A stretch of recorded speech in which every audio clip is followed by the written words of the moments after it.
You guys hear it? Yeah. Yeah. Nice and eerie. All right. Yeah. Okay. All right. Okay. So, who wants to do a recap?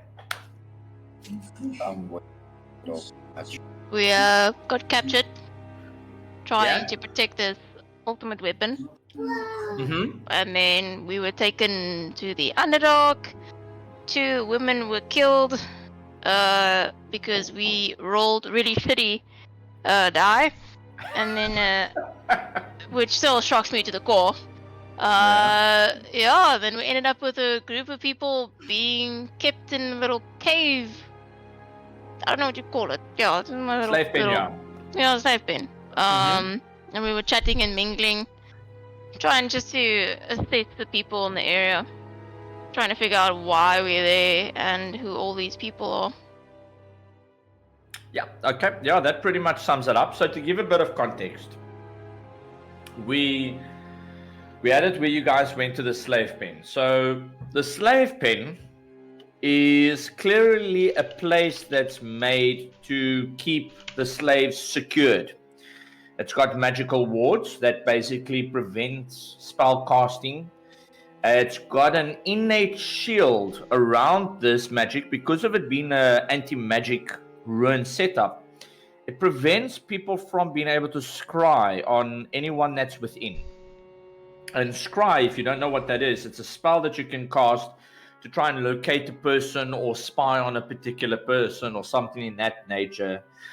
And this spell basically nullifies it. So whoever's inside the pen is pretty much isolated from the rest of Faerun to a certain degree.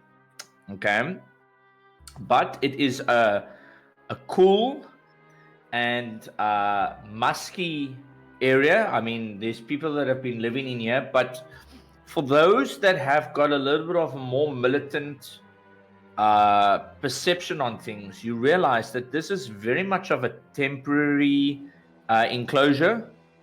There are signs of blood on the floor. There are signs of old smell of blood that's got a very strong iron smell to it. The walls around the enclosure is quite damp. Doesn't help that there's this massive waterfall sound that's coming from outside the cave / slave pen. But through the rushing of the water and through nature, it finds its way to the enclosure, and there is like a little bit of a wet wall more towards the southern part of the cavern. But long story short, people that have been in this pen normally don't last for more than a week. There's a very strong drow tradition, and that is when people get caught, they either taken to other outlining outposts, or they are taken to the main city in the area. And how drow work is that they've got these outposts to constantly find slaves or equipment or unfortunate monsters / human beings that happen to wander. And then once they get caught, they get taken to the city, in this case Menso Baranzan, and they are then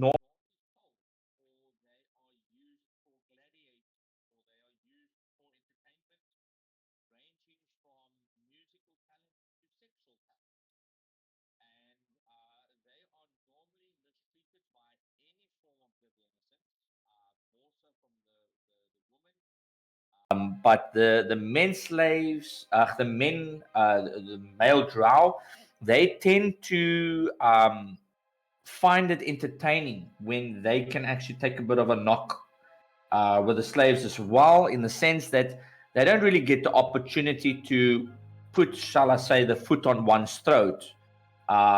When a slave is then able to take that beating from a male drow, they thrive in it because it gives him a bit of a taste of what the female drow have permanently at all times of every single day. So, with that being said, we last left the session where all of you had come back into the slave pen and you were able to mingle a little bit. But then we had a drow coming in with a few guards, and they pointed to you, Hexy. And then they said, Ilvara wants this one. And they basically pointed towards you, and they took you back in this little anti-magic lantern, and they basically started walking you to the location. That's where we ended the session last time. Right now, the question is, Joran and Raylith, is there anything that you guys want to do in this moment in time? You just saw Hexy leave. The moment the doors close and you hear that locking mechanism, you see the ruins light up again, almost as if refreshed. And you guys are in this slave pen. Is there anything that you guys would like to do before we head over to Hexy's story? No, I think I'm good. Nothing. Nothing? No, No, you wanna try and help me? I don't. I wanted it to be me. He heard the sexual talents, and now he wants to go also. Anyways. Yeah, well, certain people have got certain kicks. I've got an idea. I don't know if it's gonna work. Can't I do a psychic bond with Hexy? Psychic whispers, I think. I suppose, but I think it's sight. Is it on sight? Well, I can see it now. So you would mark one of your dice. I would say that if you wanted to, you could. So your psychic whisper, which is what you are triggering. Okay, so as a magic action. No. Okay, sorry, you can't do that. You're in a slave pen now. So if you were outside, I would have said yes, but not in this case. Yeah, I also wanted to ask. I don't know if I'm dripping balls here, but last time did we not have these magic suppressor stuff around our necks? Sorry, no. Yes, you're right. You're 100%. But that was coming from the drow. It wasn't necessarily yourself. The manacles that you had on were also anti-magic. And then when you guys went into the slave pen, that's when they put on those runes to basically prevent magic from happening inside the. Okay, so we don't technically have that stuff on us when we go out. No, not at the moment, not anymore. You guys you've got the manacles when you're inside the slave pen itself. You have got the anti-magic field originates from the drow, but you don't know what. If you recall, on the last one of the drow had like an amulet, Ilvara, and she did something that caused like an anti-magic field.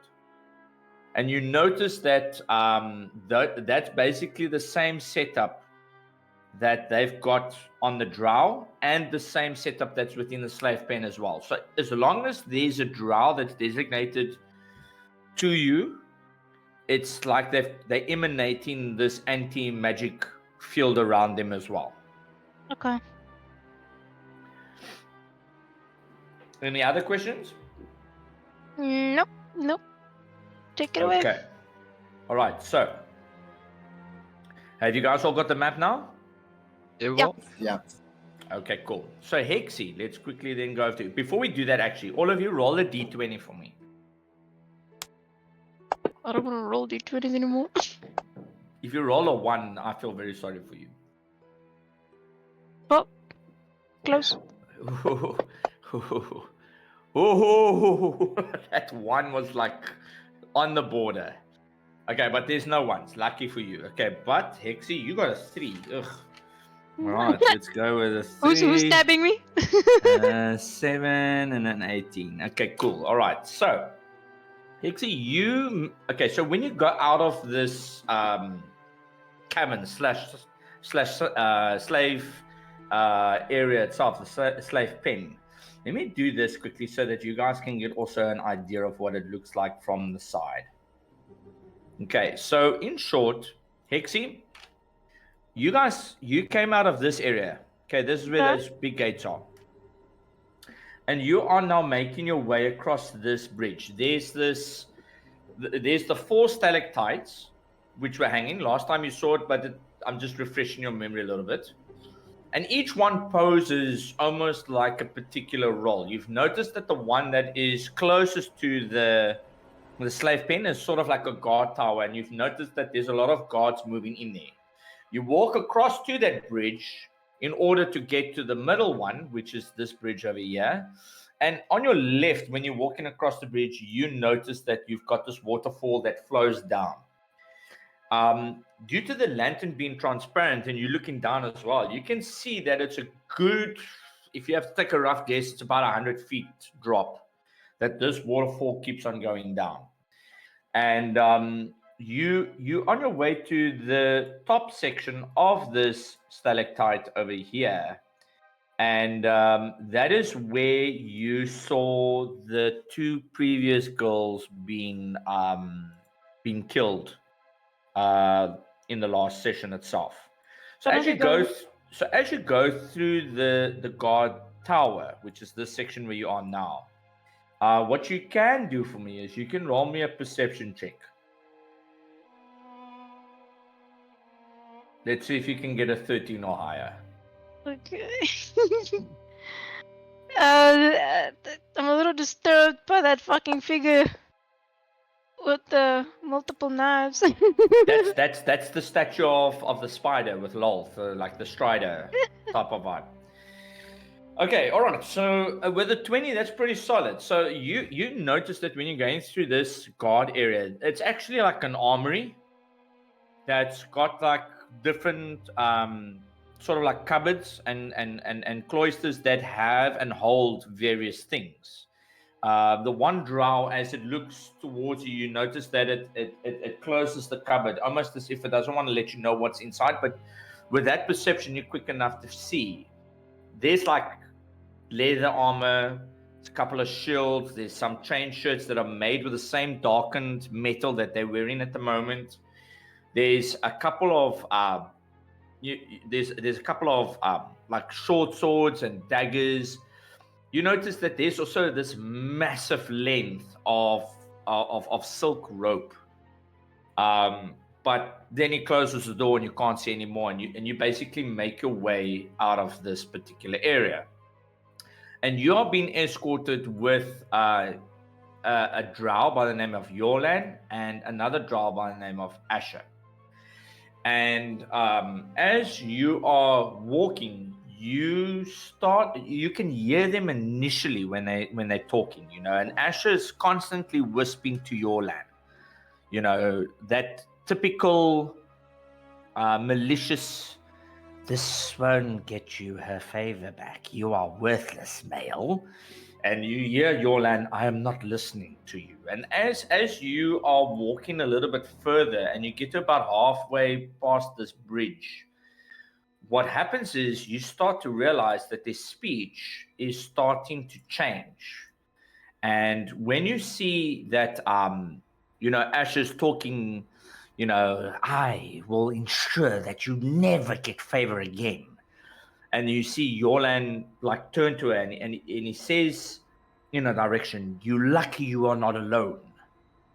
Because if you were, I would have no doubt by crushing you and killing you myself." And as she scoffs and she's kind of laughs at this notion, and the word starts with a w and you hear it go to a wanasta. And you realize that stool, little mushroom that gave you the ability to hear what other people were saying, is now longer in range, and now your understanding of the undercommon has disappeared. Okay. So as you are moving along this bridge, you are met with a couple of guards as well at the entry point, and you are taken inside this very room that that you started in. And you see Yorlan, he comes towards the door where the other two guards are standing, and the door just closes shut. Inside, you see the three female drow of Valkenvalve. Have I given you descriptions already above Ilvar and Melista? Not yet? I think you have probably. Okay, so Ilvara, she's the head priestess, and she's got a house symbol that's etched on her neck. You see it on her hand, and you see it also engraved on her armor. And you notice that it is to symbolize the house. Nice, beautiful white hair that's got a headpiece and a headdress that goes down. And in her one hand, she's got this whip that looks absolutely terrifying. It's got like these tentacles that come out from the rod, and these things look menacing as the suction cups on them look like little hooks. And you know that if that thing gets hold of you and she decides to pull, it's not just going to pull the tentacles off. Part of you is going to go with it. You look at her. She's got this massive armor on that basically screams protection, but it looks quite light how she moves around with it on. And you see her standing as if she's smiling to you, and you notice that the smile, it's not that smile of, oh, I'm happy to see you. It's more of a smile, you're not gonna enjoy what's gonna happen next. You see Asher come in, and she moves to the other corner of the altar, and the altar is basically over here. And you see Melista. Now, Melista, on the other hand, she's got this beautiful white hair that's flowing down to the shoulder length and a little bit past it, but she doesn't have armor. She's got more robe-like clothing on. She's got what looks to be like a spider glove, and it's engraved. And you notice that this is more of a focus, and you know that you are dealing with more of a mage / wizard character rather than your usual priests or fighters.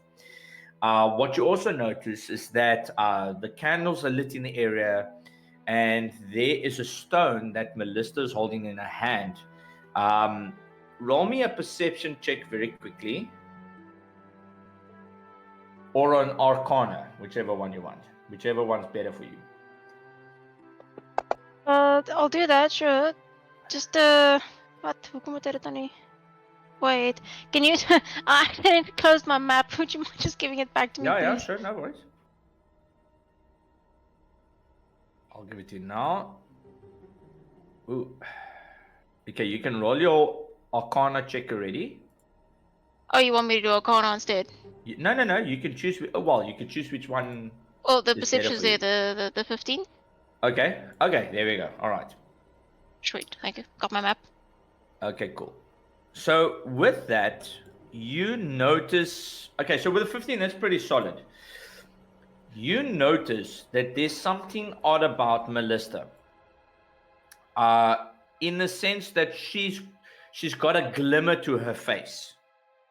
And that glimmer, you notice, is to try and hide something about her face. And this comes across almost like makeup. She's like wearing something to make herself look, attractive, pretty. She's got the liner. She's got that blush. She's got that look. And you notice that with this, there seems to be almost a sense of like an illusionary spell around her eyes. And she walks towards the front of you, and you see all of a sudden Ilvara, she speaks, but in a harsh tone, almost like scolding on Melista. She's in Nasta, like start or do something. With that, she points at you and she goes, Kwakai. And she literally almost instructs something to happen. You see Melista as she starts to conjure some form of a spell in this area. And what you notice is that she is on purposefully standing a distance away out of Ilvara and Asha's anti-magic field. And she's focused directly towards you.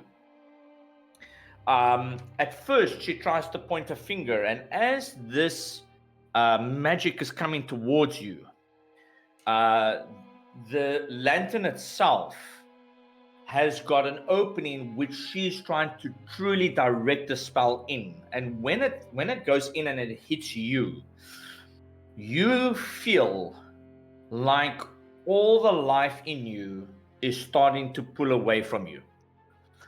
And you feel this magical essence taking place, but it's quite a nasty spell. And you notice by the way that she moved her hands, the way that she's directing it towards you, this is no simple cantrip. You're a wizard, so you've got an idea of how these things work. And you notice that this is very similar to how Vecna instructed you to point your finger when you would do a particular spell. Okay, Hexie, you can roll me 12d8. Or what? Sorry, what is that? You can roll me 12d8. So you can go to the dice roll number 12 next to 20. Yeah. Hold the left click in and then right click it until you've got 12 of them and drop it in the chat.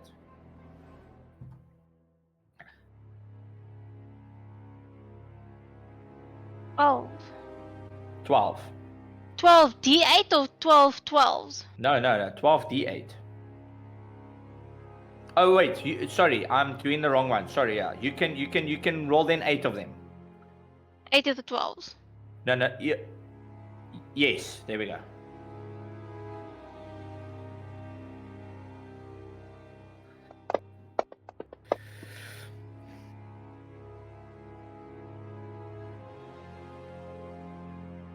Okay, so that's 67. Hexie, you find yourself in a similar situation that you were in when you were you find yourself in a similar situation when you were being pulled by Vecna. Can you remember that? And what happens is you start to feel your life essence starting to strip away. And you can feel you're starting to get distorted. You can feel this blur as if at any moment you're going to fall unconscious. But just as this beam strikes you and it starts pulling that last bit of life essence from you, something manages to intervene. You haven't heard Vecna for a long time. You've spoken to him once or twice. But all of a sudden you hear his voice once more. They are trying to take me out. This process will kill you. I will not allow it. And you see Vecna almost trying to, in your mind, you can see Vecna is almost like trying to push this beam back.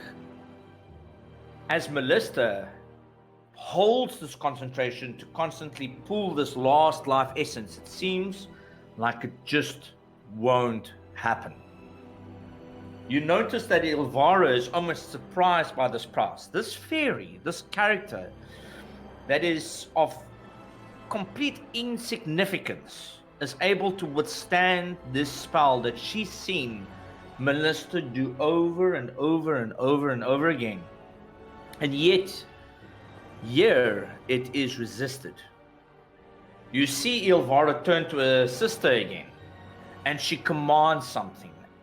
She asks for something stronger, more. And you see her point towards to you again. And with it, she takes her rod, almost as if ready to strike. Melissa looks at her, wondering what might be the case, and then comes towards the cage. Slowly, she moves, and you see Ilvara smiling. And you see Melissa, and she comes to the cage itself, and you see her looking down on you.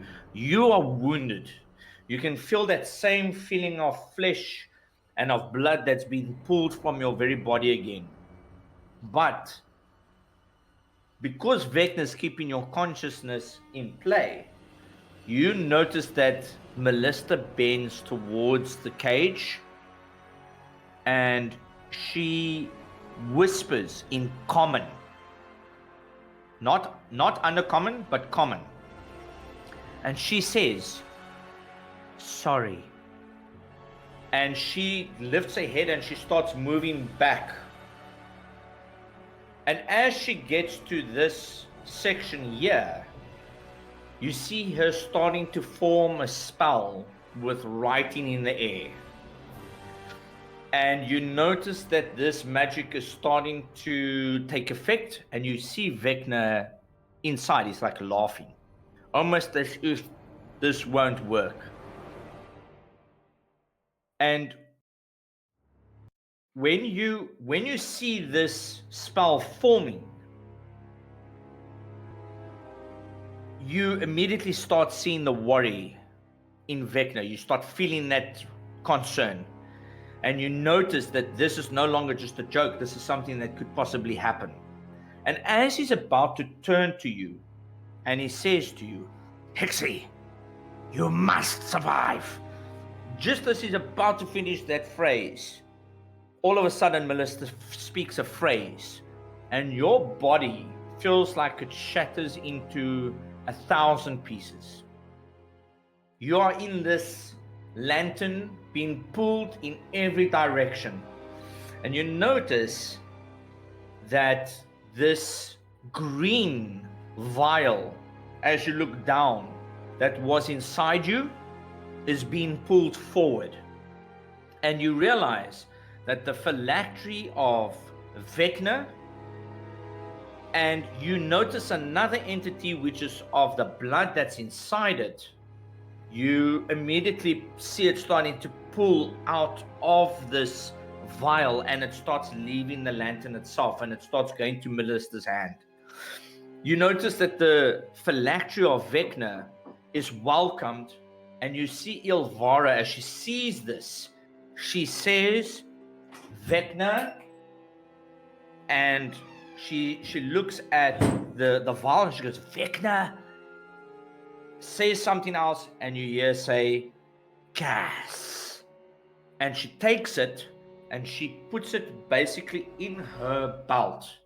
But in the process of this spell taking form, you notice that Melissa has fallen to the ground. She's not talking. She's just laying down, and you realize that there is something's happened to her. You can see that she's weakened, and she slumps to the side. And as she slumps, you see Asher running towards her just to help her stay in the position that she's in.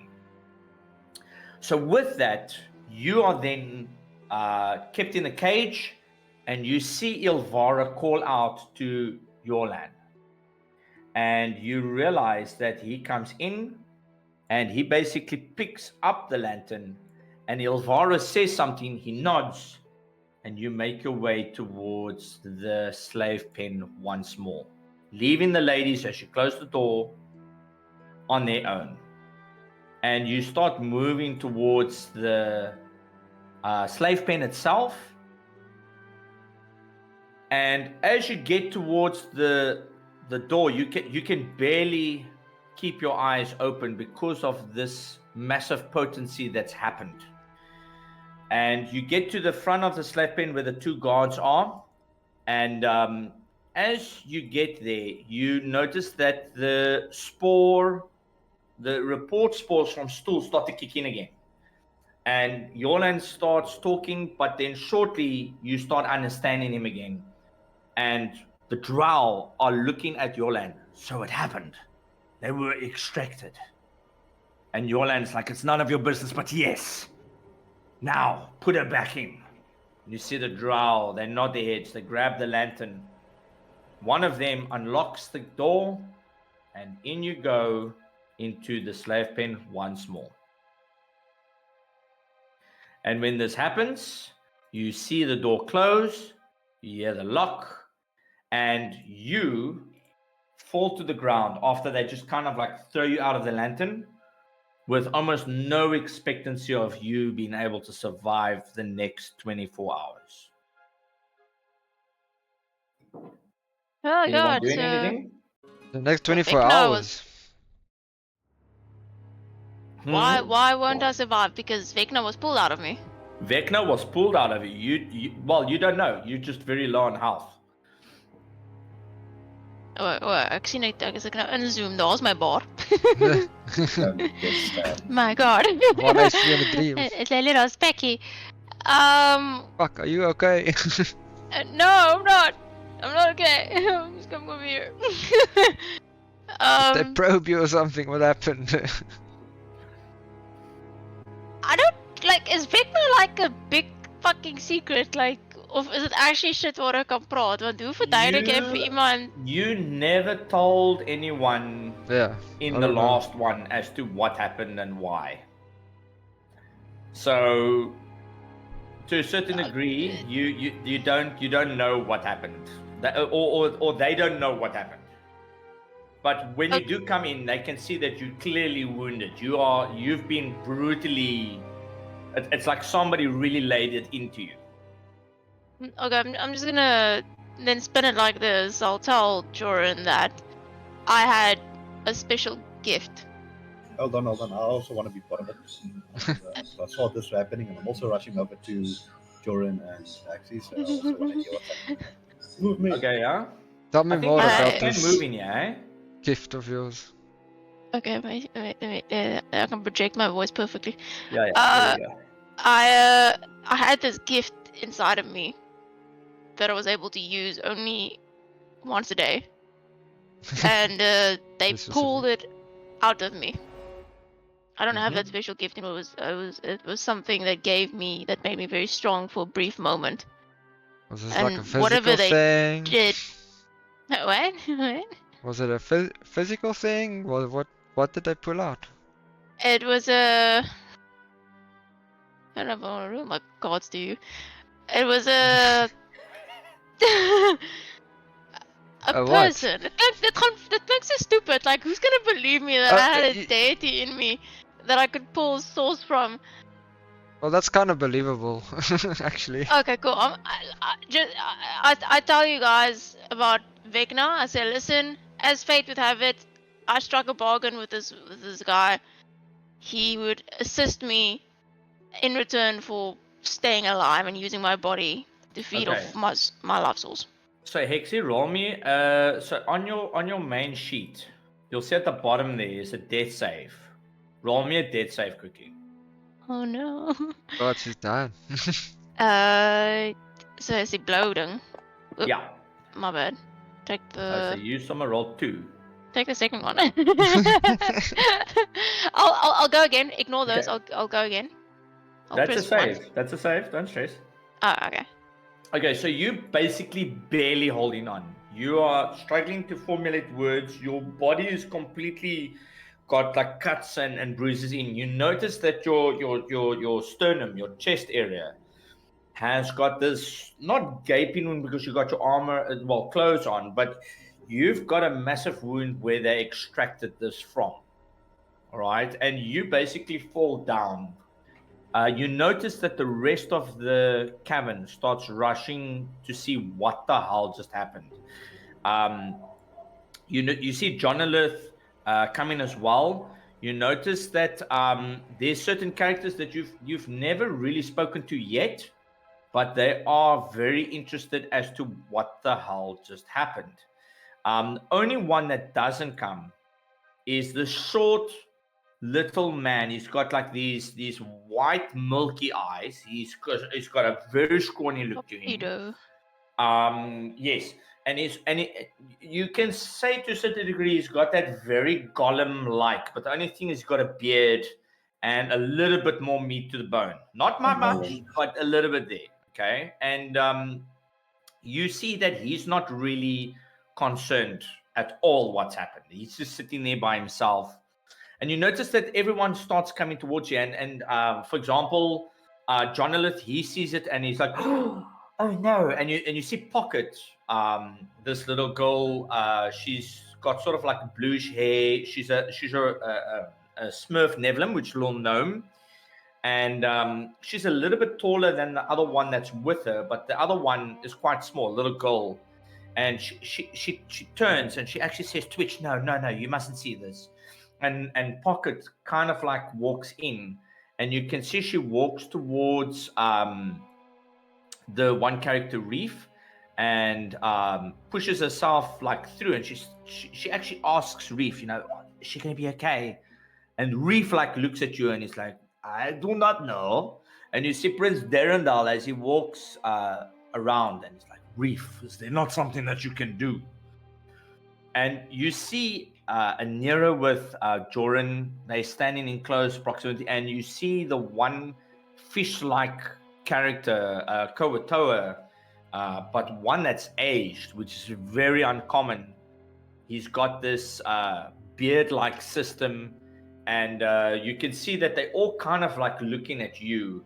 Grave and Jumjar, which you met in the recent one, are looking at you, and you can see on their faces it doesn't look good.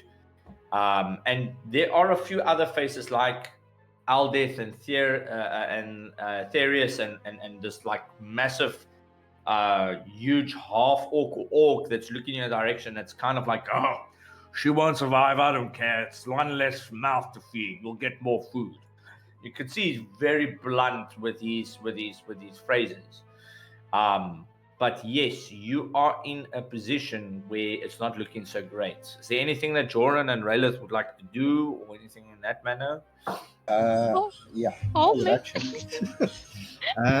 Can I actually see the extent of the wound? Yeah, you can do a medicine check if you want to. That I want to do. Raylith.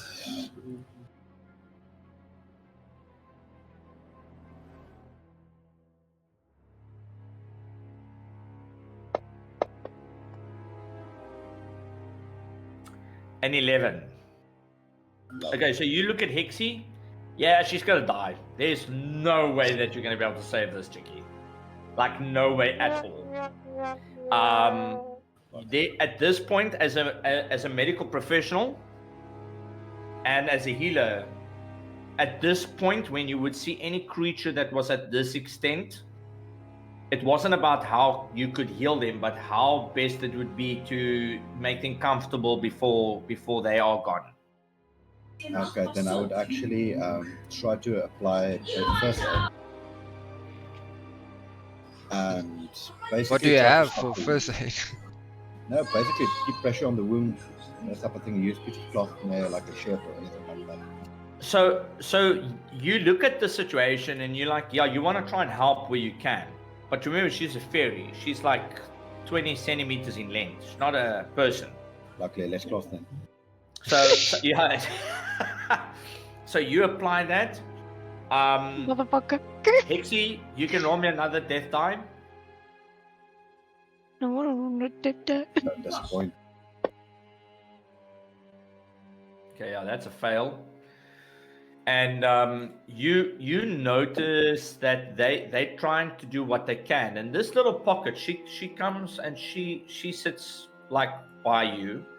But remember, she's small. She's like about 2 feet, maybe 2.5 feet off the ground. She's very tiny. I mean, she'll take Joran by his knees, more or less. And you notice that she bends down onto her knees and she starts very quietly singing a tune of just humming it and trying to soothe you. And you see Prince Derendal as well. He kind of comes over. He's got stool with him as well. And they kind of also bend down, and you can see that this Prince Derendal is very heavy, like breath as he gets closer to where you are laying down, just to try and see if there's anything that they can do. You see Reef, which is this strange looking turtle, but with cloth on, and you notice that he also kneels down, but he's not really sure what to do. And you can see that he starts to try and do a symbol in the air with his hand, but no effect is taking place. And you notice that something starts to shine, but it's coming more from the little girl, right? And when this happens, you notice a particular creature that she had, and I just quickly see her. There we go. And you notice that this particular creature, as she walks a little bit closer, this little creature starts coming around from the side, and it starts walking towards you. And you notice that this particular creature starts coming to where you are laying down. Now, to everyone else, it looks like a little rabbit, a hare, but it's got these massive antlers on.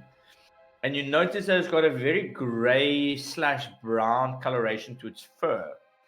And you notice that the creature starts walking towards you, and everyone sees it as small, but you kind of see it as quite big. It looks almost, for a 20-centimeter tall creature, it looks pretty big. It's like a horse size to you, in a manner of speaking. And you notice that it points its antlers towards you, and it looks up at the turtle, and it nods and it points downwards. And when that happens, you notice that the writing starts to shine. And you recognize the event that's taking place is not magical, but more fey. Something that you've seen in a dream, something that you've seen when you were still at home in the fey realm. And you notice that this creature starts to point towards you, and you can feel your life starting to come back.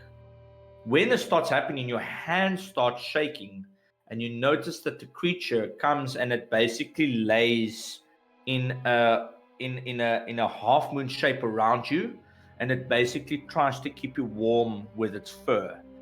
And even though you can feel that you've lost something, there's something that feels like you've also gained something with this particular creature. You don't know what.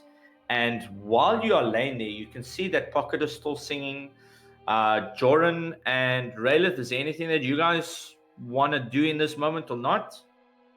Before she slips unconscious? Ebo. Oh, there's nothing much else I can physically do.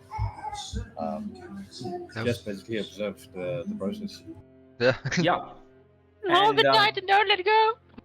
You see like Nalia, she's just standing by Twitch. You see Sareth and Prince Derendal. He kind of like looks down and he looks at Reef and he looks back at you with you being curled up with this creature. He says, "What happened? Did it do anything?" And Reef just replies, "He is doing his work. Do not worry. Do not worry." And you see him kind of walking back his own way. "Prince Derendal, we need a cup of tea." And you see Prince Derendal as, "Are you sure?" And you can see that they're kind of like confused with what just happened. But as they're watching you, you can see that the life in you is starting to come back. And with that relief, you slip into a sleep. All right. Anything else that you guys are doing before the day comes to an end? I actually want to quickly establish a telepathic connection with Joran. With Joran. Joran, yeah, sure, you can do that. But that's quite straightforward. You can do that because it's just surface thoughts. It's psionic. It's not a problem. It's not a magical effect. It's just simply something that you got on all the time. I'm just gonna quickly go and get something. I'll be right back.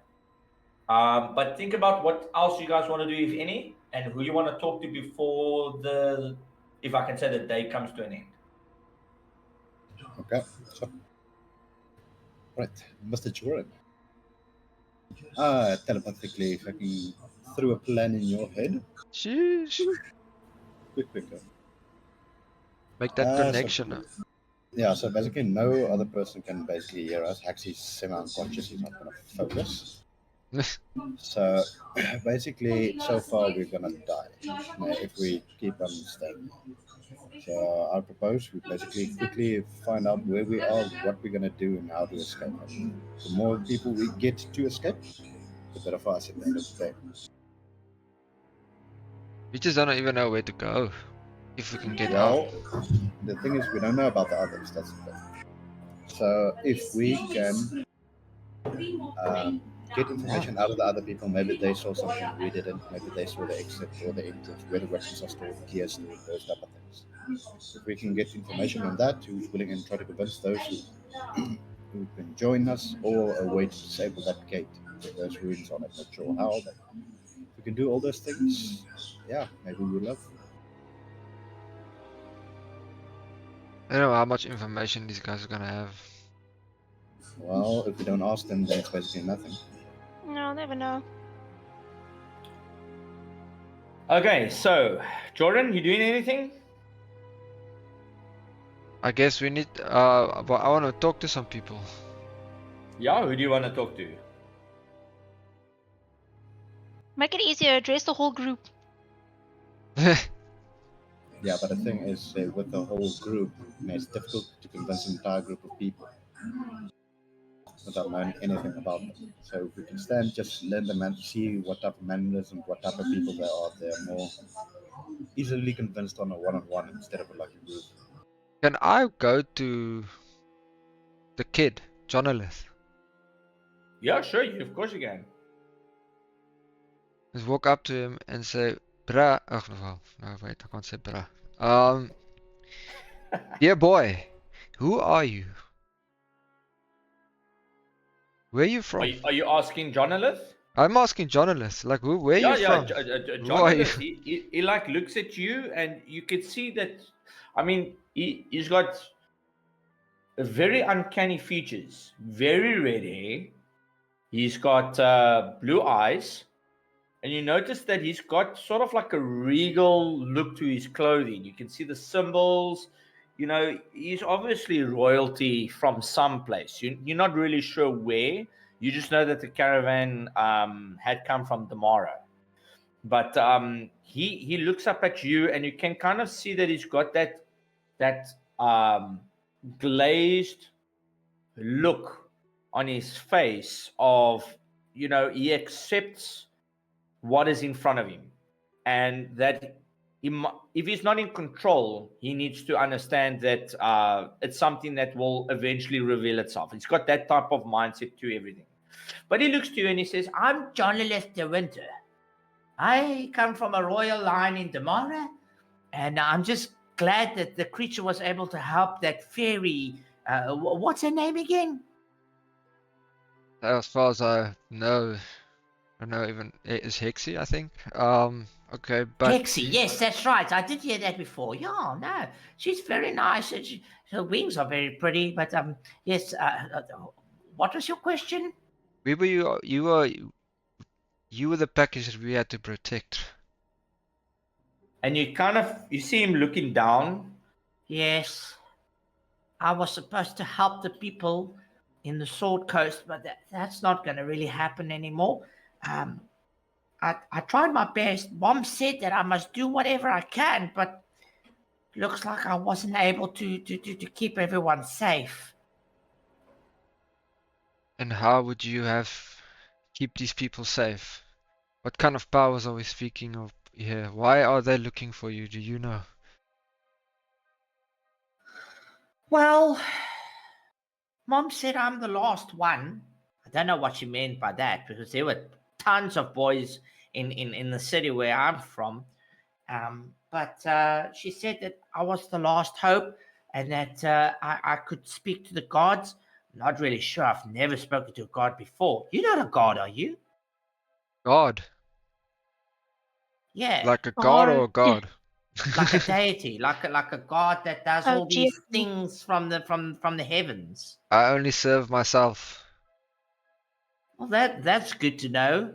Um, Mom never allowed me to serve myself. I always had servants, and they always used to Ah, tell me what to do. I didn't like that one bit. okay, so clearly you are some kind of the chosen one. That's what they always say, but I don't really know what they mean. I mean, I've done things that are weird.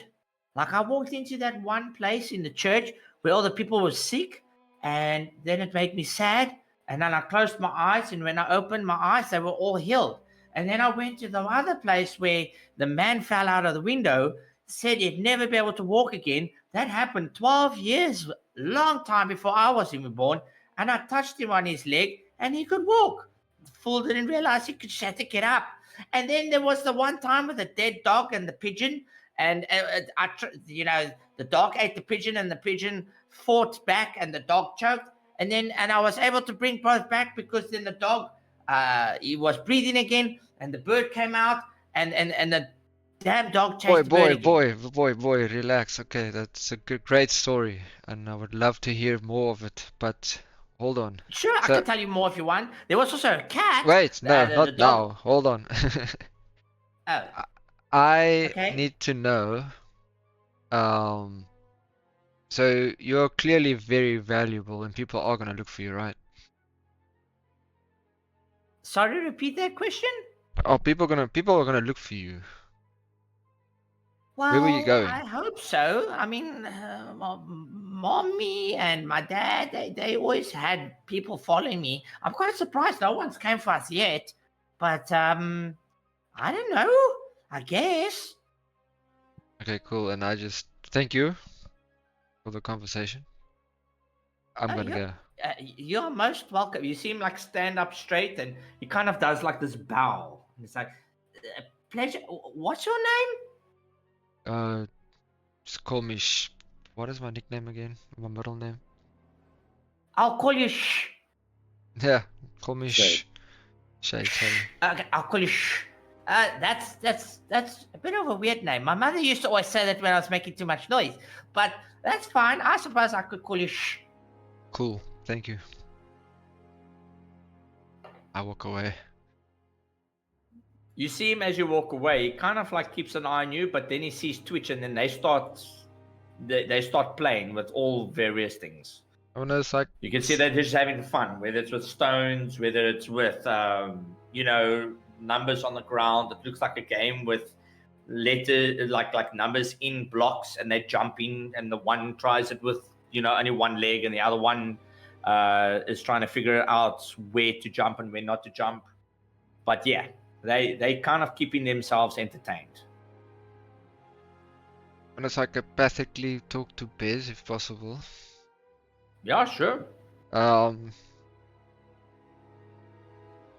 So the boy not gonna be very helpful in that sense, but I think he's very valuable. Can make some From- money. Oh yes.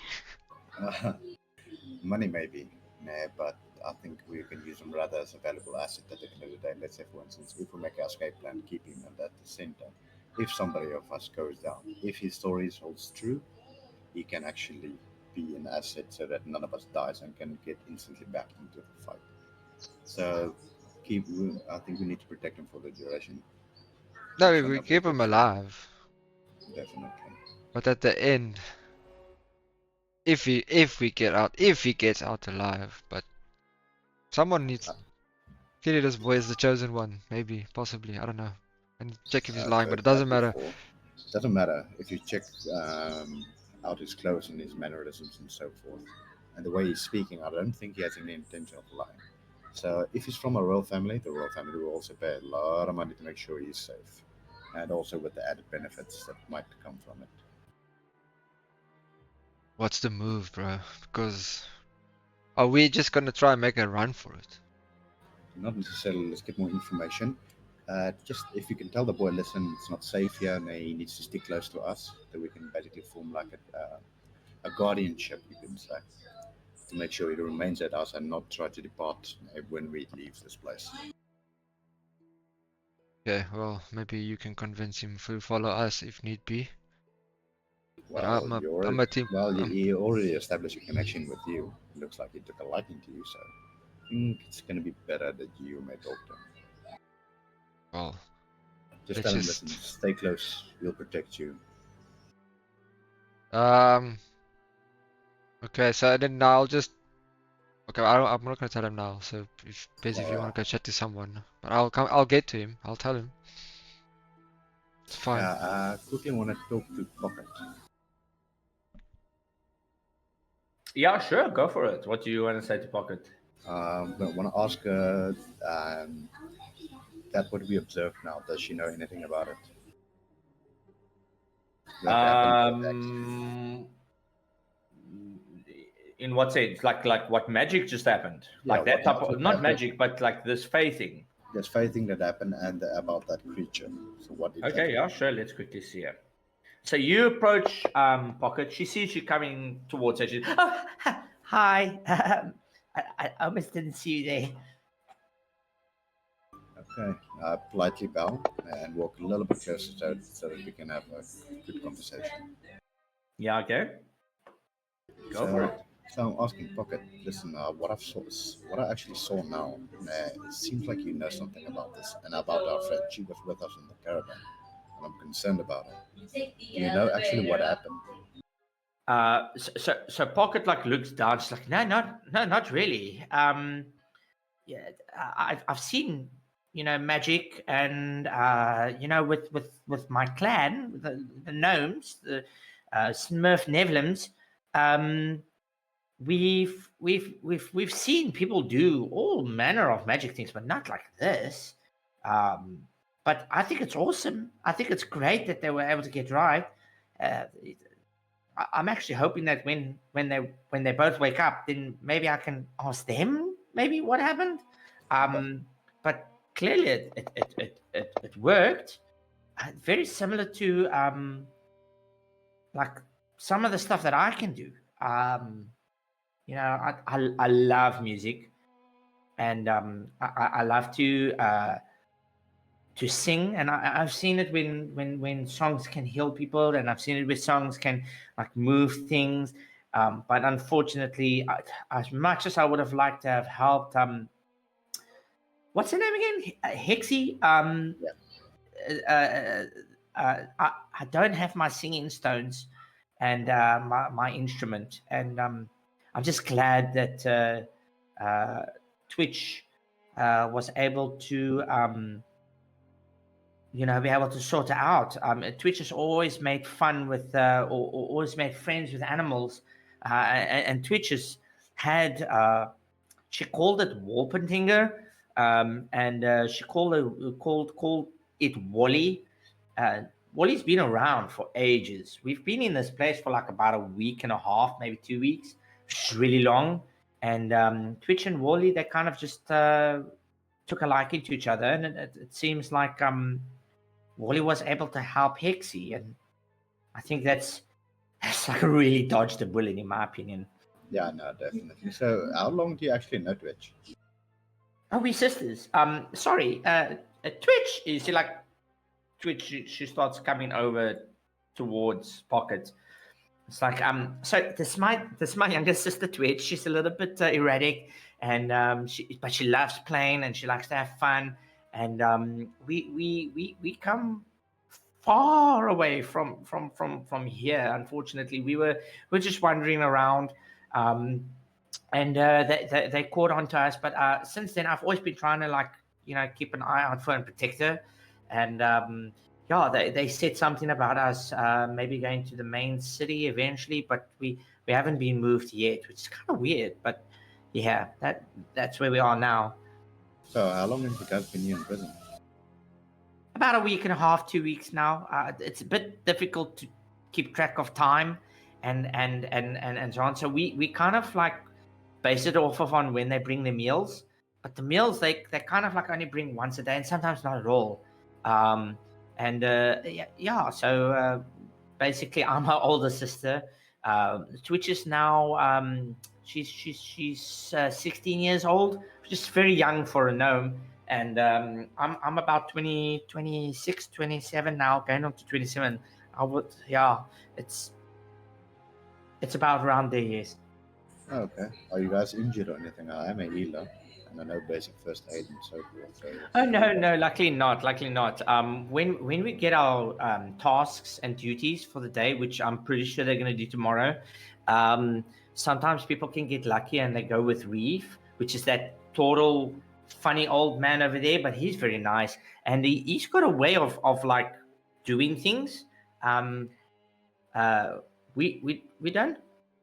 Twitch, do you remember what it is? So Twitch is like, yes, he said it is something called a chi, and he channels it in through us, and we heal.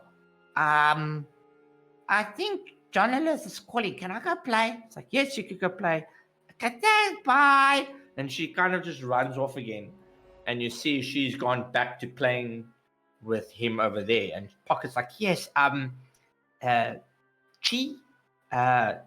He kind of like uses that to make things feel better. Like when I hurt my hand, I couldn't play my musical instrument, and then he did it, and then I could. So yeah, he's very nice, but he's a bit slow. no, it happens. But if anything happens, don't worry. I am close around. So if you're in danger and you and your sister in danger, mate, come find me or a guy named Joran or Shay. So just get behind us. If anything happens, we'll protect you. Well, okay, if you say so. But we did all get captured. But no, yeah, all right, cool. I'll keep that in mind. Okay. Then basically I just end the conversation from there. Okay, Hexy, do you need anything from your side? Doubt.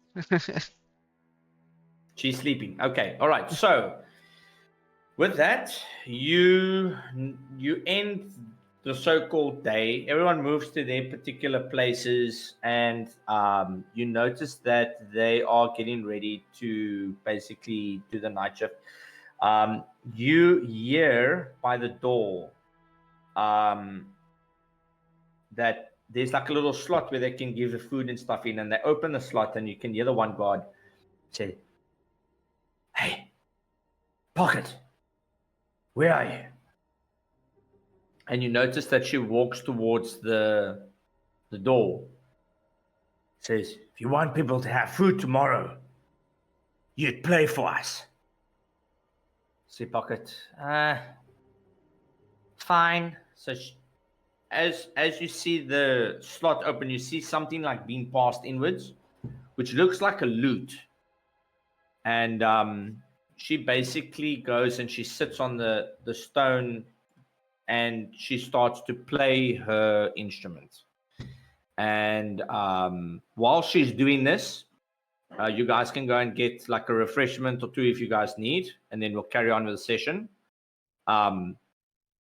But you notice that she starts to play a tune that's quite soothing, and it allows for a bit of a rest. 2 minutes, I'll be right back. Yeah. I'm just gonna make me coffee, but my headsets are still on, so I can hear the conversations of what you guys think. But Yeah, same. I'm also. We're back Why now. does this sound like Game of Thrones?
All right.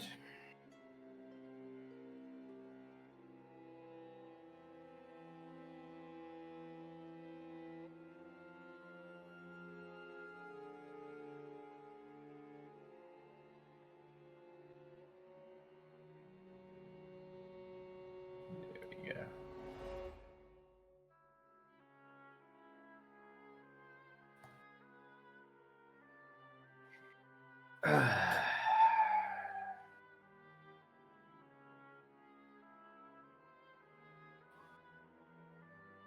I am here. Okay, cool. I'm just eating, but I am here, fully active, involved. No, that's all good. Not a problem at all.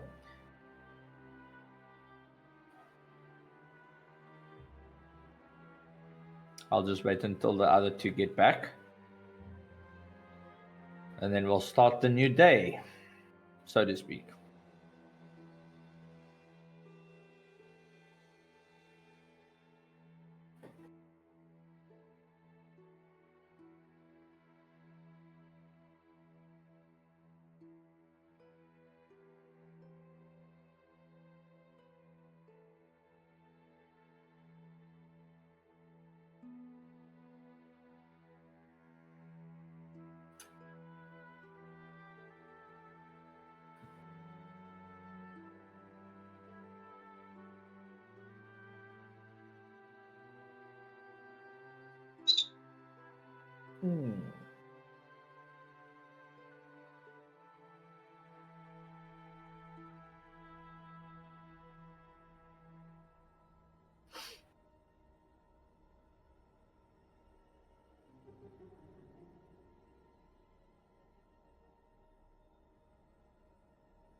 Yeah, I'm back. Sorry. No, it's all good. And also back. Okay, lekker. All right. Okay, so that was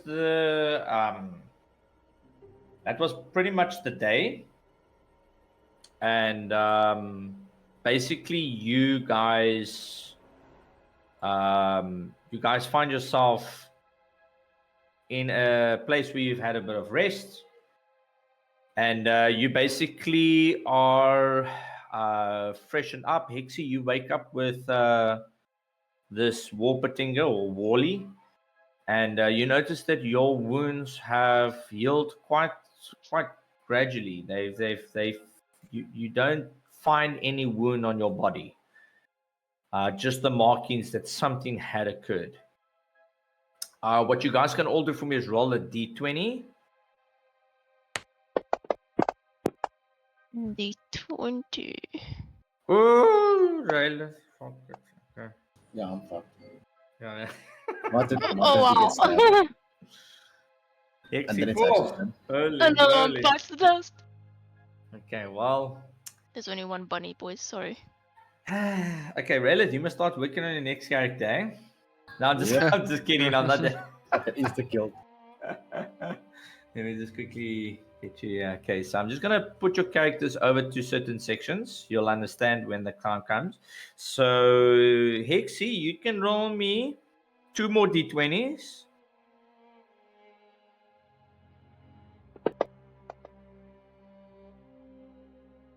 A 9 and a 10. Okay. 9 and 10. That is Twitch and Prince Terendal. Okay, so I'm just gonna plant them in the area. Do you still see your character? No. Oh wait, there we go. Just look up a little bit on the map. Yeah, so Prince Yeah, sorry. Terendal. And then the next one, let me just see where's Twitch. There we go. Okay, you'll understand now what this is going on about. There we go. Okay, and then okay, so that's that dice. Then Joran. Wow, D20. You need to roll me another two D20s. See what you got. If you roll a 9 and a 10, just re-roll. 11 and 20. Okay, let's see. Who's that? That is Jim Jar and Shushar. Okay, so I'm just gonna move your character as well. Yeah. And that's just to place you more or less where you guys are gonna be on the next one. Let me see. So Shushar. Let's quickly get that. There you are. So you are here. You're going to be like closer to the bottom of the map. Bottom. If you zoom out and you zoom back in, you should see it. That's Jim Jar and Shushar. I'm not seeing anything on. There's a black Can screen. you see your character? I just see a black screen. Okay, I'll Fit. quickly just Nothing. see if I can't maybe centralize you on it. If you zoom out of the map, then you should see your character to the bottom left. Because you're not near the slave pen anymore. Okay, then Raylis, just see black. you've got to roll me 3 d20s.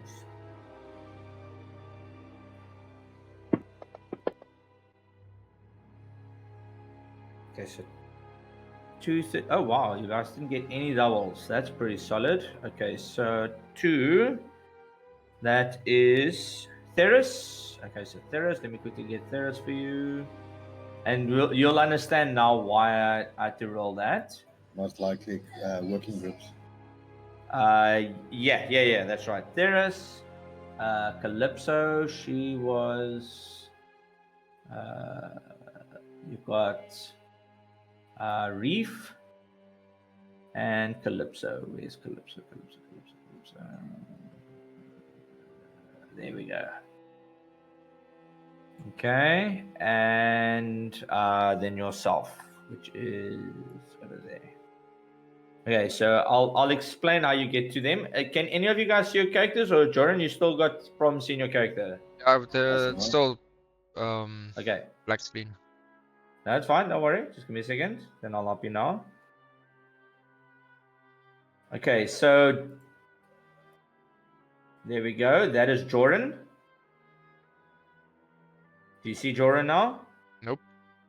I'm sharing my screen that you can see also. Okay, let me see. No. You looking at the. Let me just check here quickly.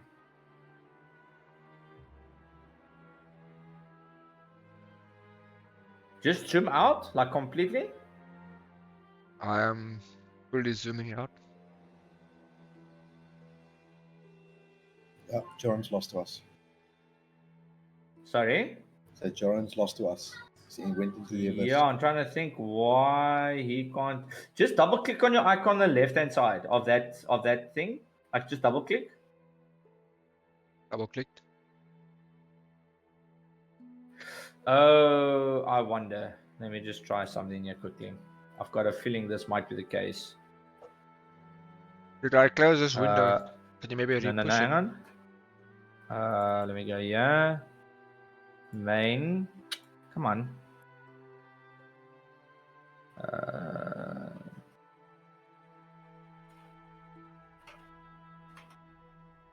See if anything pops up now.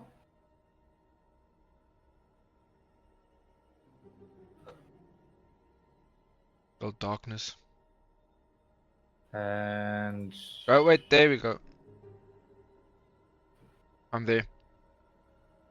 I can see it now. and then Hexy, I'm gonna do the same. Okay. Let's just see if that works. Did you now see yourself? Yeah, with these people. Okay, there we go. Okay, all right, cool. Let me then go back to my thing. Okay, all right. So, Joran, you see yourself? Yeah. Raylith? Yeah. Okay, all right. So what happens is in the course of the morning, everyone is basically still in the slave pen, but then you see a number of guards all come into the area, and you notice that when they come in, they grab a couple of the companions and / friends that you've made, and you notice that Shur this one drow, he's got a very arrogant demeanor. He comes in and he starts barking orders. This one, that one, pair those three. But with the notion that he doesn't realize that you can actually understand him. So it's very derogative terms. This dog and this one, pair them up together. And he's like talking to Prince Derendal. And then he points towards Twitch and he says, especially her. She's frightened of them. I want to see fear. And you can see Prince Derendal, he kind of grabs Twitch almost like in a protective way. Almost, and he kind of whispers down to her, do not worry, I will try and look after you. And with that, you see Hexy, Prince Derendal, and Twitch. And you can see he puts Twitch on his shoulders. And Hexy, do you want to go on top of Prince Derendal's shoulders as well, yes or no? Sure. And he puts you as well on top. And you see as you're walking. But as you're walking, you see Shuren. He's got this massive, long length of a whip. And he lets it hang loose. And every few steps that Prince Derendal takes, he gets whacked by this whip. And it's kind of like, move along, beast. And you can see he's like moving constantly behind Prince Derendal. And you're following another drow that is of a fighter in nature. You see he's got this very darkened skin, armor on, but he's got like a green, not green, a blue gem that's fixated on his forehead. And you notice that he's also got a tattoo on his neck and on his armor and on his hand that represent his house. And as you are walking towards the Kogarth pen, you can see that when you get to this door and he opens it up, that whip noise, that cracking, that makes the other Kogarths also move away from the door, almost as if they are fear comes over them. They are scared of this whip. And Prince Derendal, every time the whip goes off, you notice that there's a flinch of fear as well. This is a condition that has been implemented into these beasts of burden for a long time, including even Prince Derendal. And you walk into this particular room. While you are here, Shur starts talking to that drow that you just followed. In this case, Balok. He says, Balok, it is almost time. Won't be long before we head towards Menzo Baranzan. Can you feel it? Can you smell change in the air? And as he looks in your direction, you can see that he's getting upset that, that nothing's happening. And he says, clean, fools. And you see him whip again towards Prince Derendal. And Prince Derendal puts you guys down and says, we need to clean the pen. Follow my lead. I will help you where I can. But whatever you do not anger the Kogarth. And he basically moves around the area. So Hexy, from your side, is there anything that you are doing? No, not really. You follow suit. You following Prince Yeah. Derendal. So you see like Twitch. You notice that she's absolutely terrified. She's terrified of these Kogarth. She's almost frozen stiff. She's like, you got to give her a bit of a nudge to actually do anything. And you can see that even though she is upset and you see a trickle of a tear coming down her cheek, she doesn't make a sound. And as she's walking with, you notice that you guys are in the area, you cleaning up where the Kogarth are resting for the meantime. To give you a bit of background, the Kogarth in this den, it's not that different from the slave pen. And you notice that it's littered with like nest-like molds of debris and scattered bones, clearly of meals that they had over the past couple of days. And they don't, these Kogarth, they're beasts of burden, and they're huge, they're strong, but they're not they're not prone to attacking, but every time you get close to one, you hear like this growl, very similar to what you heard when Prince Derendal was in this particular area. So you just start following suit and you start cleaning. Is that correct? Yeah. All right. So as you're busy cleaning, you see that the drow are still talking outside. It is noted that he speaks about the vessel that has been removed. So something to take note of, and that the vessel will be ideal for the sacrificial ritual that needs to take place in the heart of the city. Okay, and when he starts talking about this, I want you to do a deception check. Als ik het eruit kom.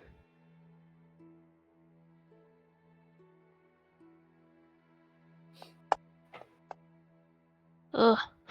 Okay, and what happens is he notices that you are kind of listening in, but he doesn't know to the extent, in the sense that he's not really sure if you actually understand him or not. But he does change his tune, and while he's talking about this, he kind of stops mid-sentence and he looks inside, and he sees that you guys are working, and he comes in with his whip as well, and you notice that after one whip, he starts taking the second whip out. And as he walks inwards, you see Twitch looking at him, and she starts to freak out, and she starts moving towards Prince Derendal. And he starts shouting at her, work, you insolent slave. And he starts winding up his whips, and he's about to try and strike the little girl. Do you want to do anything or not? Well, what can I really do? That's up to you if you want to do something or not. Every choice matters. It depends on what you want to do, yes or no. Okay, yeah, I'll fly up and attempt to grab the whip in front of Twitch so it doesn't hit her. You're about to do that, and you notice that as you're about to grab the whip, as this tip comes in your direction, you try and grab it. So you can roll me a check, just a d20 with your dexterity modifier to it. How do I get the dexterity modifier on it? That's on your main sheet, so let's quickly have it. You got a +3. So roll a d20 and plus a 3 to it.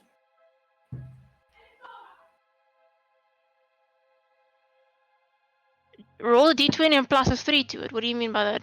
That's your modifier. So you get 11. Where do you see the +3? That's your dexterity modifier. So if you go to your abilities on the left-hand side, you'll see dexterity, and underneath there's a +3. Oh, there is a +3. Okay. Yeah. Okay. So when you lunge to try and catch this whip, you notice that as you grab it, Prince Derendal pulls his weight, and he puts himself over you guys, like he tries to hunch over. And you see Prince Derendal, he actually says, whatever you do, do not move. And all of a sudden, you start hearing whips lashing out. It's, whip after whip. And you hear this on Prince Derendal while he's covering you guys.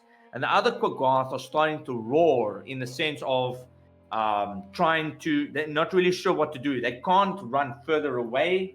They can't get to a more hiding area. But you see Shurin, as he's doing this, he hits about 15 times with the whip, and he is cackling out loud. He's enjoying this one bit. And you can hear that Prince Derendal has at first started with a very heavy, but it's gotten to the point where he's starting to get fatigued. And he's trying to hold it, and you can hear Twitch, she's screaming. And the more she's screaming, the more the shur just carries on. And you hear the swift going after one after the other, one after the other, one after the other, until eventually it stops. And you hear Shur breathing, sort of like almost semi out of breath by the time he gets to the 22nd, 23rd lash. And all he does is says, Balak, take them back to the den. I don't want these slaves near me.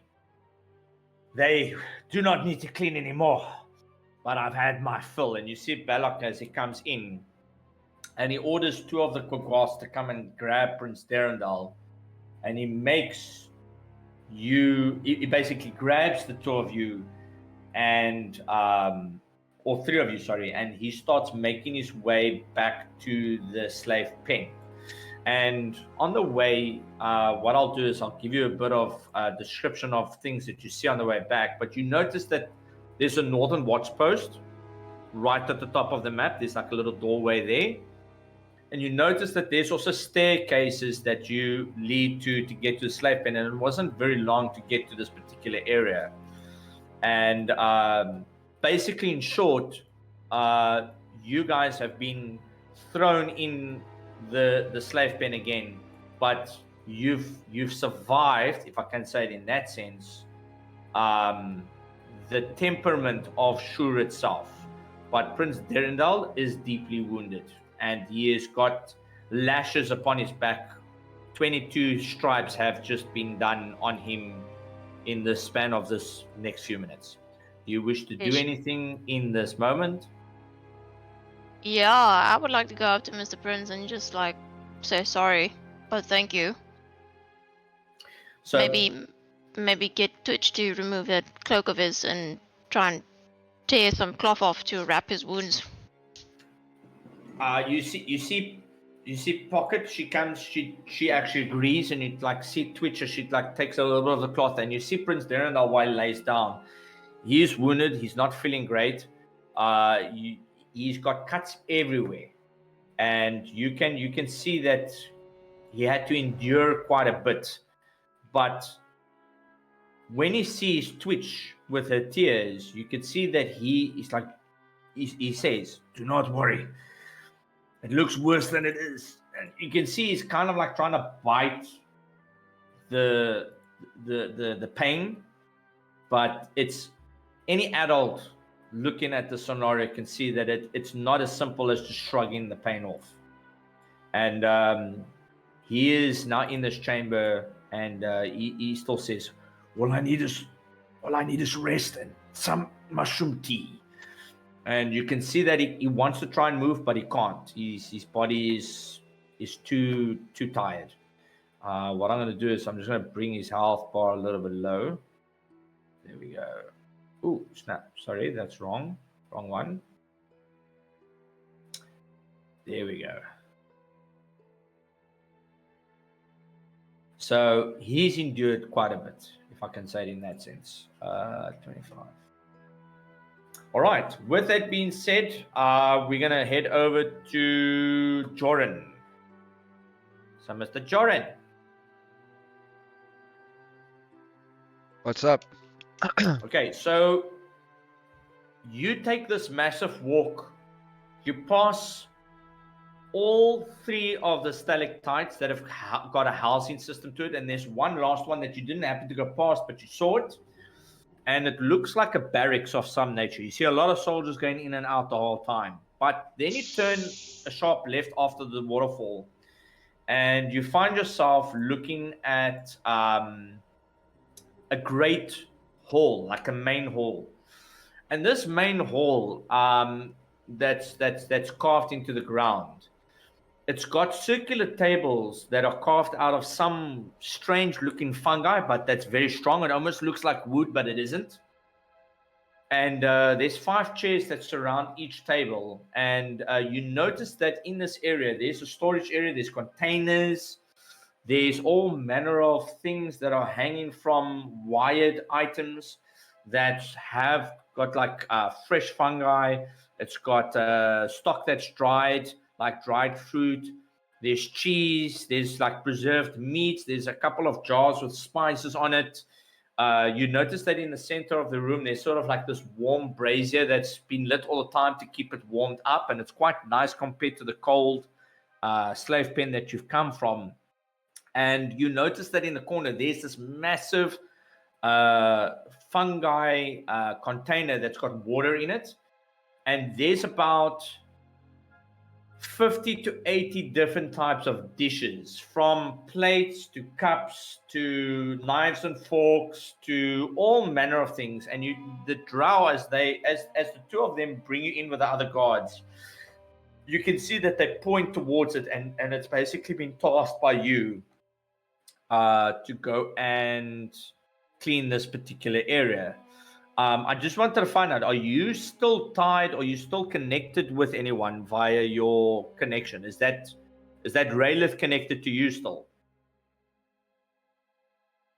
My skill, or I that believe thing so. says that it needs to be inside, so I don't know if I... No, My that's to connection. put it on. Just to put it on, okay. Then Yeah. my connection of base should still be there then. Okay, so with that, you weirdly enough, Raylith. you went before him, but then as you get to this kitchen and you guys start moving towards like the zinc in the far end, you see like Shushar and Jimjar, and they kind of like silently just start moving towards this dishes area, and you follow suit, but you can hear Raylith thinking things, and you hear him like bridge and stalactite, guards, another bridge, lift. They've got a lift, and that's kind of like where we'll stop until you move on to the next one. But as you are busy with the dishes here, you see Shushar. He gets excited because he's near water, and he's like, "Waters, good for the cleaning." And you see Jim Jar's like, I hate working with Kurta. They always talk so slow. And as he says this, he kind of like looks up at you, almost like winking. Is there anything that you want to do in the area? Yeah, I wanna pretend to be cleaning, but I also wanna pickpocket some food. You want to try and pickpocket some food? Okay, sure. So you can do that. What you notice in this area is that the two gods that came with you went back to the entrance, and it's only the two of the drow. You notice that they're sitting around the table and they're basically talking to each other. You notice that the symbols that they've got are identical. The ones on the neck, armor, and on the forehand. And then on top of that, you notice that the older one, he's got a lot of blood on his hands. And they basically talking to each other. But because you're away from stool, you don't necessarily understand what they're saying.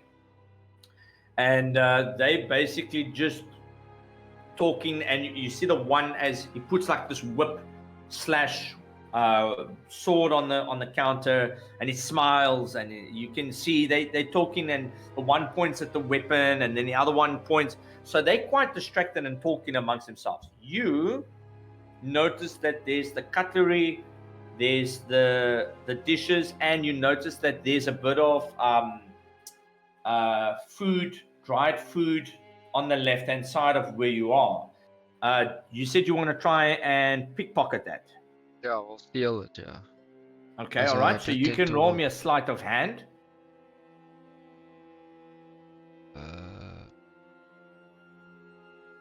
Sorry, I fucked up. Here we go. Oh god. Can I use Okay, lucky? so sorry, what's that? Can I use lucky? Yes, you got lucky. Yes, you can use lucky. So Let's I quickly can... just double check here. I just want to see.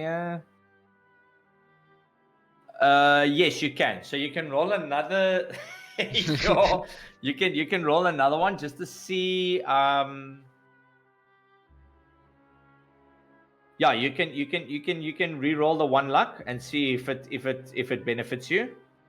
But you must take that draw though. Yep. Much better. Okay, so with the 16, Let me quickly see what their perception is. Go for Let's the see if they knife. beat the 16. Nope. Okay, so they don't see you. They don't see you do it. You managed to grab some of it.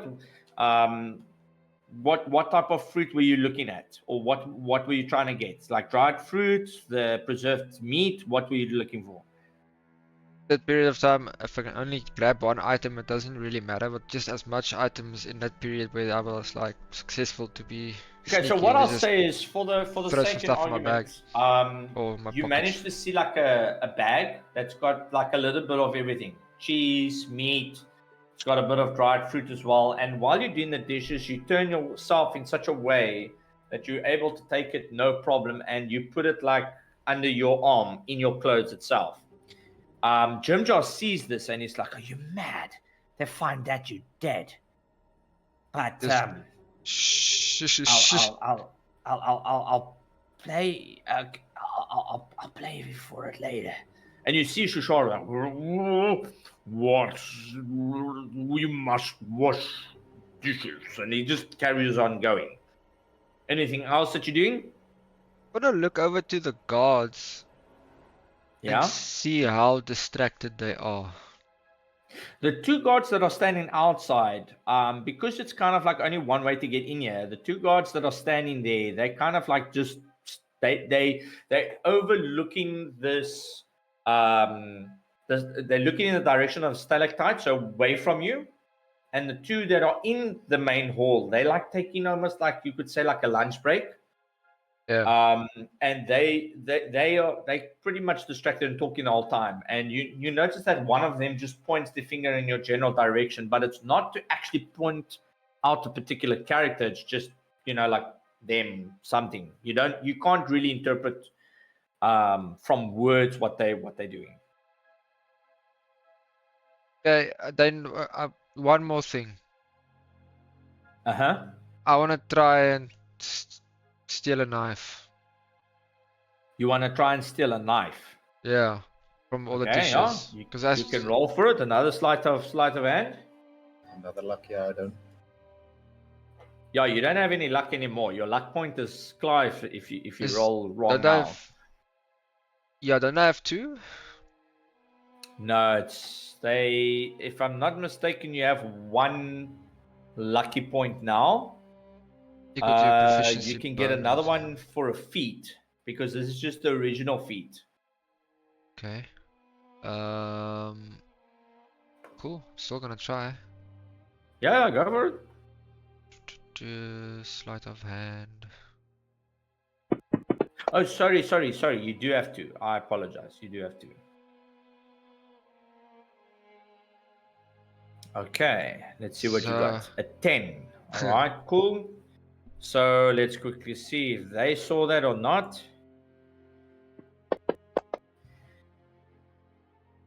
Lucky. An 8 and a 9. Real life lucko.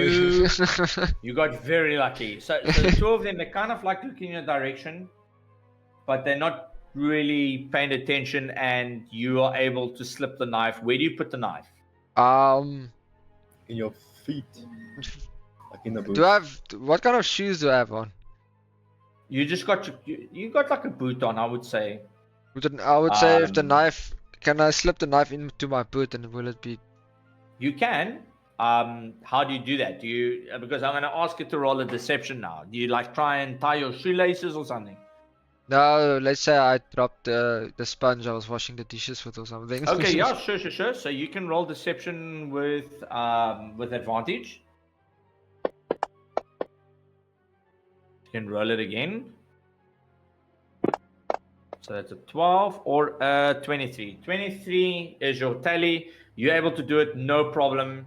You manage to put the knife in, and you can see that Jim Jar is like looks in your direction again, and it's like, you planning something. I want in. And you can see that he kind of like goes back to the dishes. As long as Shishar doesn't go with, we'll maybe make it out alive.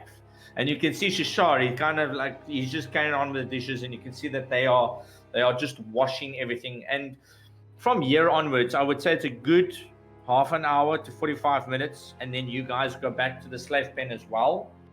And in that meantime, you see the two drow. You can make out that the one is called Malagon, the other one is called Kalanar. And they start laughing, and they eventually get up and they start walking out. But you don't know to what extent. When you go out, you make your way back to the slave pen. I'll put you in a moment, but before that, let's quickly go over to Raelith. Okay, so this one over here. Sorry, once again, that one must go on top. Okay, so Raelith, you make your way past the stalactites as well, shortly a little bit behind Jordan. You notice that he moves into like what seems to be almost like a hall. The doors are quite open, so you can still see for yourself as well. But then you see another door with guards open up, and you notice that there's about 15 to 20 drow resting in the one opening, which I'll mark over here. Can you see the marking on the map? 2 seconds. Okay, so Yeah. you notice that there's a lot of drow sleeping in there, but then it turns towards the edge of this area, this area itself. You've just passed the waterfall, rushing water. It sprays a little bit on you, but as you come here after wiping your eyes and seeing the drow, you notice that there's this device that they've got. There's like two Quaggoth that are at a winch point, and they basically control this winch to go down, this like lift itself. And when you Do me a favor, can you just mark the lift? yeah, the lift is over here. So this thing over here. Okay, yeah. So it's got like a wooden beam, or at least looks like wood. And then as it comes up, it meets the edge of this walking plateau that you guys are on at the moment. And you can see that the drow, he points in your direction, and you see Theris, and you see Calypso and yourself. You guys look at the lift, and he points as if to get on. So, do you go on it or not? Yeah, no, I go on it. Okay, so you guys all go on. They close. He says something to the Quaggoth, and the Quaggoth start wenching this thing, and it starts to lower down. As it starts to lower down, the two guards that are with you, you start getting surface thoughts. You start hearing the one, I wonder if it's down there. And the other drow, he's starting to think about his house and how he will try and make his house proud. And if it means killing every single drow in this place, he'll do it. And then you hear him thinking, oh, who am I kidding? I'll never be able to stand up against these guys. And as it goes down, it finally, the lift, after a few moments, reaches the bottom of this massive area. And this particular area itself is mind-blowingly big. You notice that it is got massive walls that go up. And with your vision that you can see that there's like a northern opening that's got a bit of a torch in front of it. I'll quickly mark it as well for you, which is over here. You notice that there's a south crevice as well, which is at the bottom. And you notice one right on the far end as you move a little bit further in. And you see it on, let me just get it quickly for you, which is right on the top of the map itself, which is around about here. Can you see it? Yeah. And as you guys come off the lift with the guards, you notice that there is a waterfall with water features. You look up and you notice that there are spider webs. What you didn't realize beforehand, you've heard them but never seen them. You look up and you see that there's about 8, maybe 10 of these massive giant spiders that are crawling on the underside of these webs that lay sort of like at the base of the stalactites and that are connected, and these spiders are constantly moving above. At one point you think that there's only like 4 or 5 or 6 of them, but it's because of how fast they move that it kind of gives you that false sense, and you find yourself looking at them. This waterfall eventually gets to the bottom. Drow are still walking with you, and you've got the buckets which smell absolutely horrendous. It doesn't take long for you to realize that what you're carrying is obviously the Drow's business, and you are yet to throw it in the water. And as you get to the water side, the 2 Drow pull out their weapons, and they are basically standing at the ready. You see the one looking up, and he double checks to see if the Northern Watch is looking down at them, which you hear in his mind, oh, thank goodness they are watching. And as you're standing there, you guys are then tasked with throwing the buckets of basically Drow crap into the water itself. Is there anything that you want to do in the moment? Just observing my surroundings, making count of how many people I saw, how many Drow guards that I see from exiting the prison to where I am now. Oh, okay. Yeah, there's about 20 to 30 of them. There's about 30. Not taking into account that there are certain doors that were still closed. There might still be a few more as well. Spiders, you're looking at between 8 and 10. Guards, you've noticed only the 2, but that gives you the feeling because when you were captured on the surface, they definitely had more than 2. So you're still not 100% sure. But with that, you see the one guard, he notices that you're taking a bit of your time, and you notice that Bemeril, let me just see if it, yeah, Bemeril, he came down with you guys, but he's standing far closer down, and he actually orders the guard to nudge you along. And you see Calypso, as she gets nudged, she's like, she will kill you if you dare to touch me again. And you notice that Theris, he's like, ugh, and he just grabs the bucket and he starts throwing it into the river itself. When they see that you're dawdling, the one Drow actually pulls out the hand crossbow, and he's put that same dart that you remember with the poison on it, and he's kind of like pointed it in your direction, and he points to the bucket. Maybe not necessarily able to convey the message in words, but in actions itself. What do you do? Immediately start doing what the rest are doing. Throwing the okay, so you can roll me a dexterity check.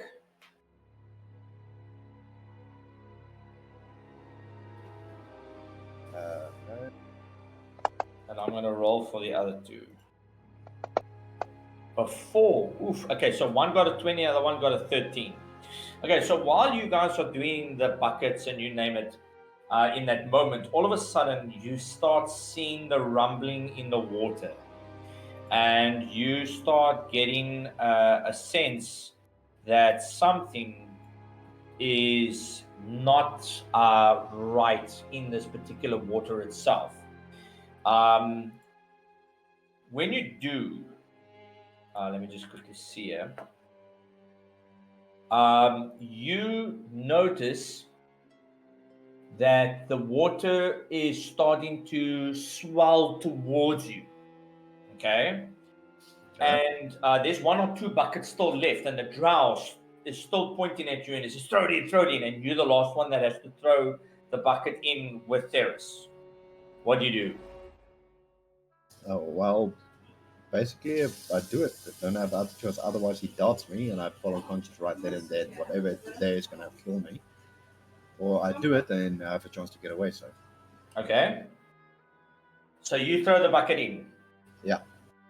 And when you do this, what you can do is you can roll me another dexterity check. Jeez, okay, with an 8, as you throw the last bucket in, you notice that the water starts to form, and it starts to take shape as if it's coming towards you. And when it does, you notice that there is this massive, like, ooze that starts to come out and it lunges for you. But with an 8, I would say that you were quick enough to get away from it. But when this happens, you see Calypso and Terrace with a drow and they start running towards the lift. And you need to decide, do you stay or do you run?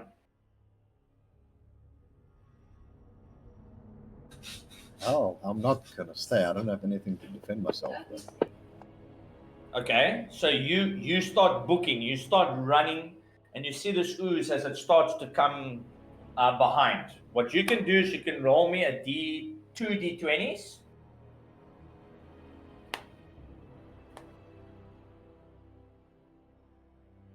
And let's see if you roll anything less than an 8.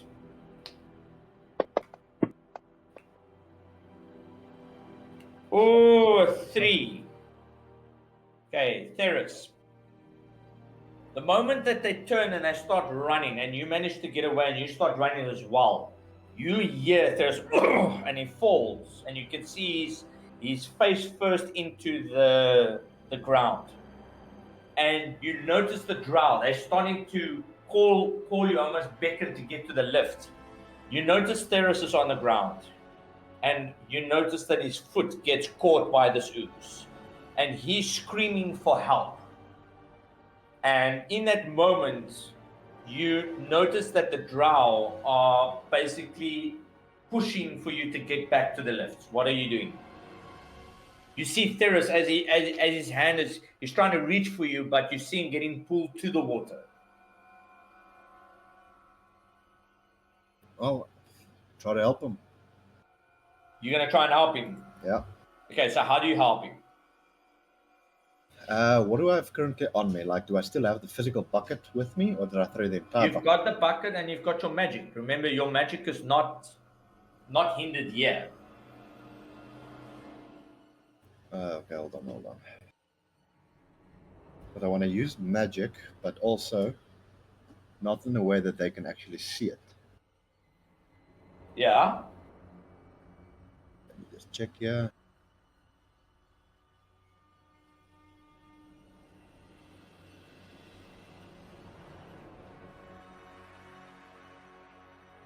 As you see this thing starting to pull him, it's starting to grip him on both legs. What you notice is that on his buckles, on his shoes, you see the buckles are starting to melt, almost as if the metal has been placed on some form of a furnace. You don't know why, but you can see that it's liquefying the metal, and it's pulling it towards him. Okay, from my observation, is this thing is actually going specifically for the metal. You're not sure. What you do realize is that it's gripped him and it's pulling him to the water. Whether it's for the metal or not, you're not sure.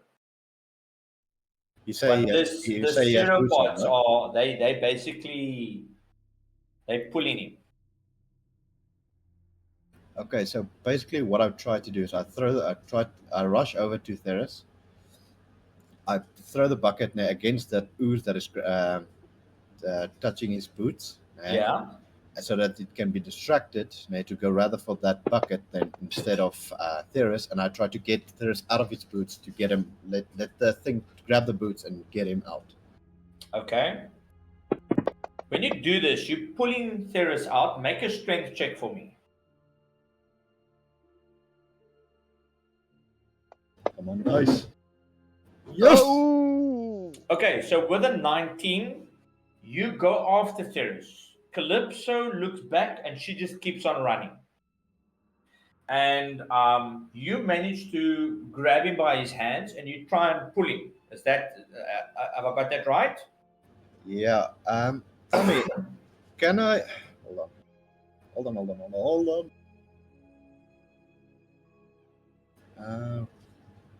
Where can I see my what do you call it? My meta magic. You have got, let me check here. You've got quickening spell and you got twin spell.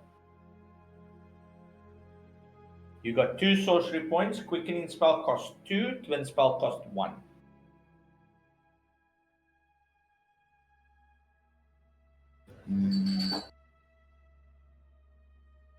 Tell me, if I use a spell, Yeah. is there any way to actually like not make it big and flashy, but to basically like a small, to concentrate in like in a small area? I would say it depends on what you're trying to do. If you're doing Thunder Wave, it's going to be heard. Yeah. No, basically, let's say for instance, Ray of Frost, where I just hit the parts where its Yeah. legs, Okay. where the thing's got its legs. Yeah, you can try and do that. Do you want to cast Ray of Frost? Yeah, that is Okay, if sure. they're not gonna notice. Well, at this moment in time, people are running for their lives. Okay, I'll do it. Okay, so you do Ray of Frost, which is a cantrip. Yeah. Okay, so you do that and you cast it on the pseudopod itself. In the moment, you notice that the pseudopods, because it's kind of semi-liquid, it freezes quite quick, and it shatters. You're able to pull Theris away quite easily. But when you do so, you see another pseudopod that comes in, and it basically hits on you. When it does that, because you had such a good roll on the last one with the strength check, it only does half damage. You take 6 damage from it. Okay, and you notice that it's got a very acidic factor to it itself. All right, but you're able to get him free, and you get him up, and you start running towards this lift. I would ask that you do one more check, and we'll go from there. Okay, which one? That's a dexterity check. Now you're running. Okay, and that puts you at 12. That's fine. You manage to get Theris. He kind of leans on you, and he starts running towards the lift. When you get to the lift, you see Bemril and all of them also there standing with you. And once you get on the lift with him, they start going up on the lift, and you can see Theris looking at you, and he thanks you. You've just saved his life. As you get to the top of the lift door opens, and you're met with more drow. And as you're there, you see Prince Derendal in the background, him doing one routine run to go to the kitchen with a few guards, but it's close enough for Stool to give that report spores, and so that you can translate. And you hear the one drow, the ooze came out again. We're lucky we got out alive. Even this elf, he tried to provoke it, and he delayed the lift. The fool, he could have gotten us all killed. And they're like pointing at you. And you notice that the drow that's at the top of this lift is Yorlan, and it is Shur. And Shur is, so we've got a hero in our midst. Who is it that he tried to save? And you see the other 2 guards that point at Theris. And when you point at Theris, he says, "Okay, fine, take them back to the slave pen, but not him. He joins the turtle." And you see they start taking him towards the one door that's a little bit to your right. And while he's walking, you see Shur, all of a sudden, there's like a shade that forms next to Theris. And the shadow, which is pretty much in the shape of Shur, but without features or anything, just the sort of like the silhouette of him. Immediately you see Shur all of a sudden disappear, and he reappears on the shade. And in his hand, he's got a sword, and he thrushes it right through Theris. And you see Theris shouting in pain as you're walking back to the slave pen being controlled by the guards and by Bemriel.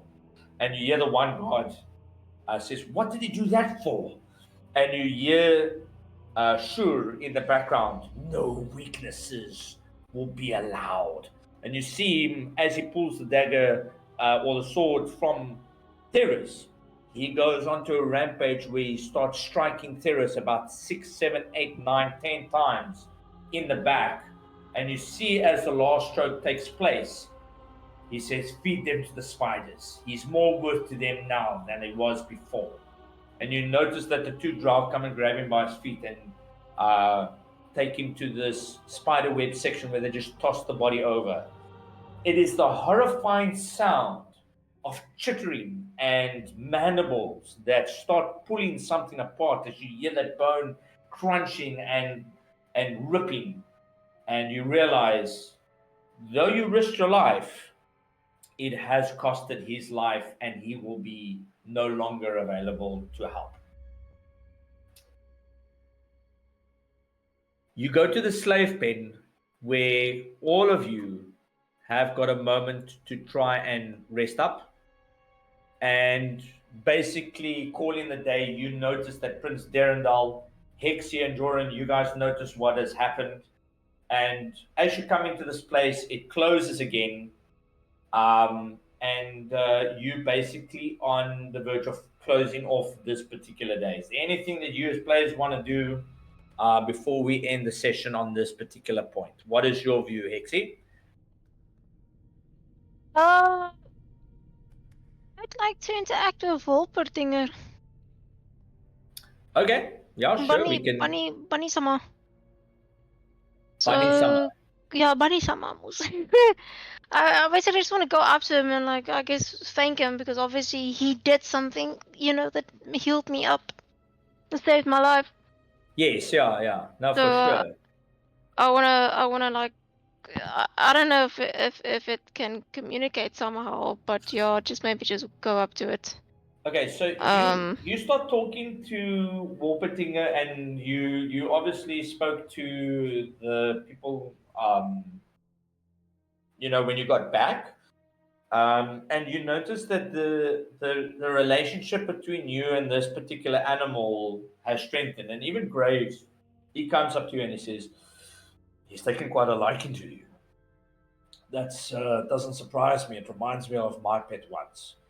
But it seems like he's become quite the follower of you. Have you lost a shadow or something?" So as Graves sits down and he's kind of like waiting for Jim Jar to come back and so on, you can see that Graves actually looks at you and he says, "So have you got a name for him?" He's asking you. Bunny sama. I'll call him Bunny because he is my bunny. Okay, all right. So here we go. Bunny Sama. That one. Yeah, boh. Thank you. Okay, there we go. And you notice that the creature takes a liking to you, constantly rubbing against you. Even though he's bigger than you per se, he's very keen to be around you all the time. And you notice that Ront, this massive orc, walking past now and then, and every time he walks past, you see like this bunny summer. It kind of like gets ready with its hind legs. You're not really sure why, but it's like he's preparing. And then when Ront is past, it's kind of like, okay, you can relax again. And he's become very, or she. What gender is Bunny Summer? I think it's probably a lady.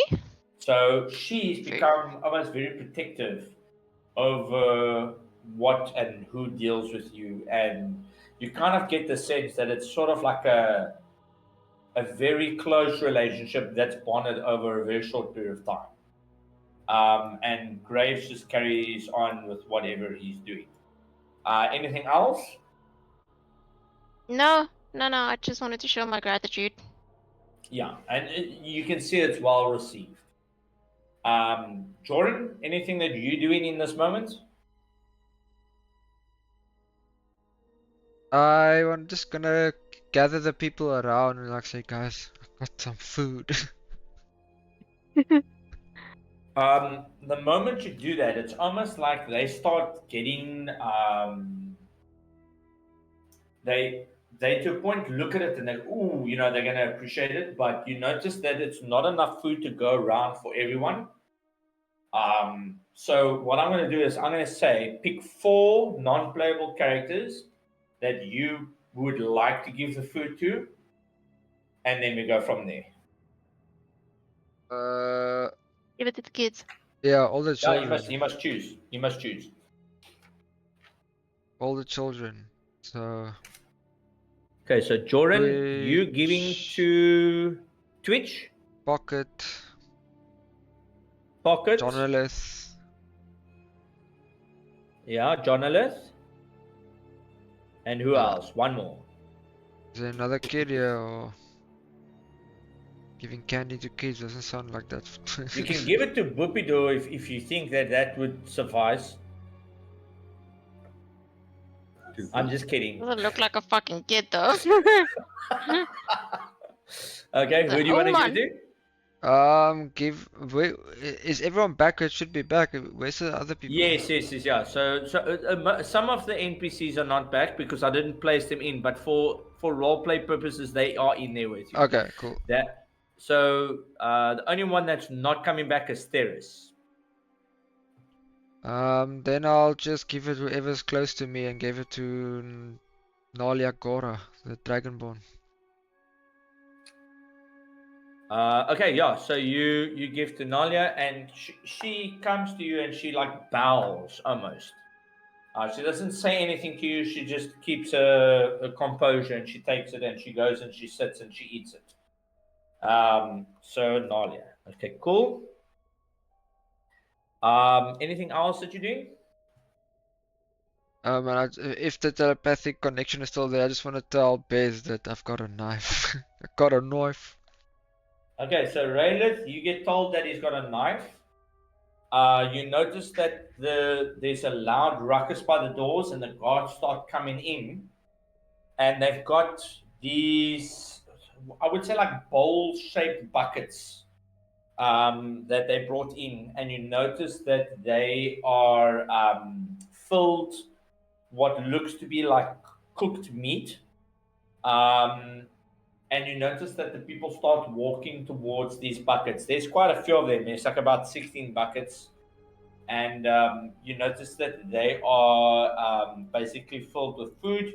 And this is like your dinner, so to speak, for the day. Do you guys decide to partake on this? I'll take a. You chance. notice like Aldeth, he comes forward. You notice that Anira comes forward, Jonalith as well. Prince Derendal grabs a bucket, and you notice that Grave also gets a bucket, and you basically grab. So who all takes a bucket from the 3 of you? I'll take a bucket. Okay, so Hexer takes a bucket. Joran? I'm not gonna take a bucket. Okay, Raylith? Also, nope. No. Okay, so Hexy? Gotta eat it or I take the bucket, but Yeah. sorry. With that being said, I would like to observe and smell it, and Okay, roll me a perception check. Like if Thank there's you. any eyeballs in it or something. Yeah, just try and see if it's not maybe poisoned or something. Oh, shit. Oh, nat 20. Holy crap, Sky Hexy. meneer, vertel vir my alles. Okay. So you see the food, it's cooked.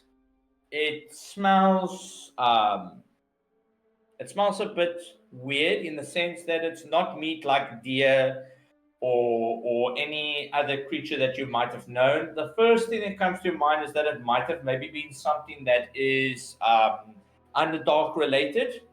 But then as you use the wooden piece just to move the meat a little bit around, you notice that there's like a very hard piece in it.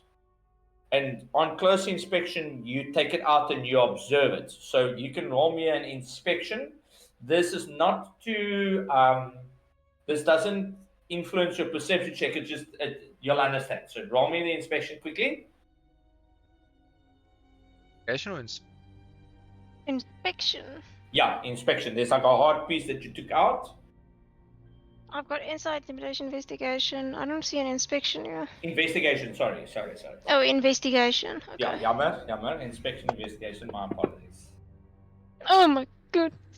No. That's fine. Don't worry. So as you do the perception check and you look at it, you see the hard piece. You pull this investigation out, this hard piece out, and with the investigation that you roll, which is a 6, you get completely gnawed down to your stomach, and it is almost with disgust that you throw the piece back into the bucket because you realize this hard piece is the shell of the turtle known as reef. And you notice that your companions are eating this without realizing. And that is where we will end the session. Damn! It's oh my god. I've already started munching. Can I not People like are chowing. stop them? Remember, Can they I not don't like get food shout to often. them? They don't get food often. So they are eating that turtle that was in here with you guys a while back.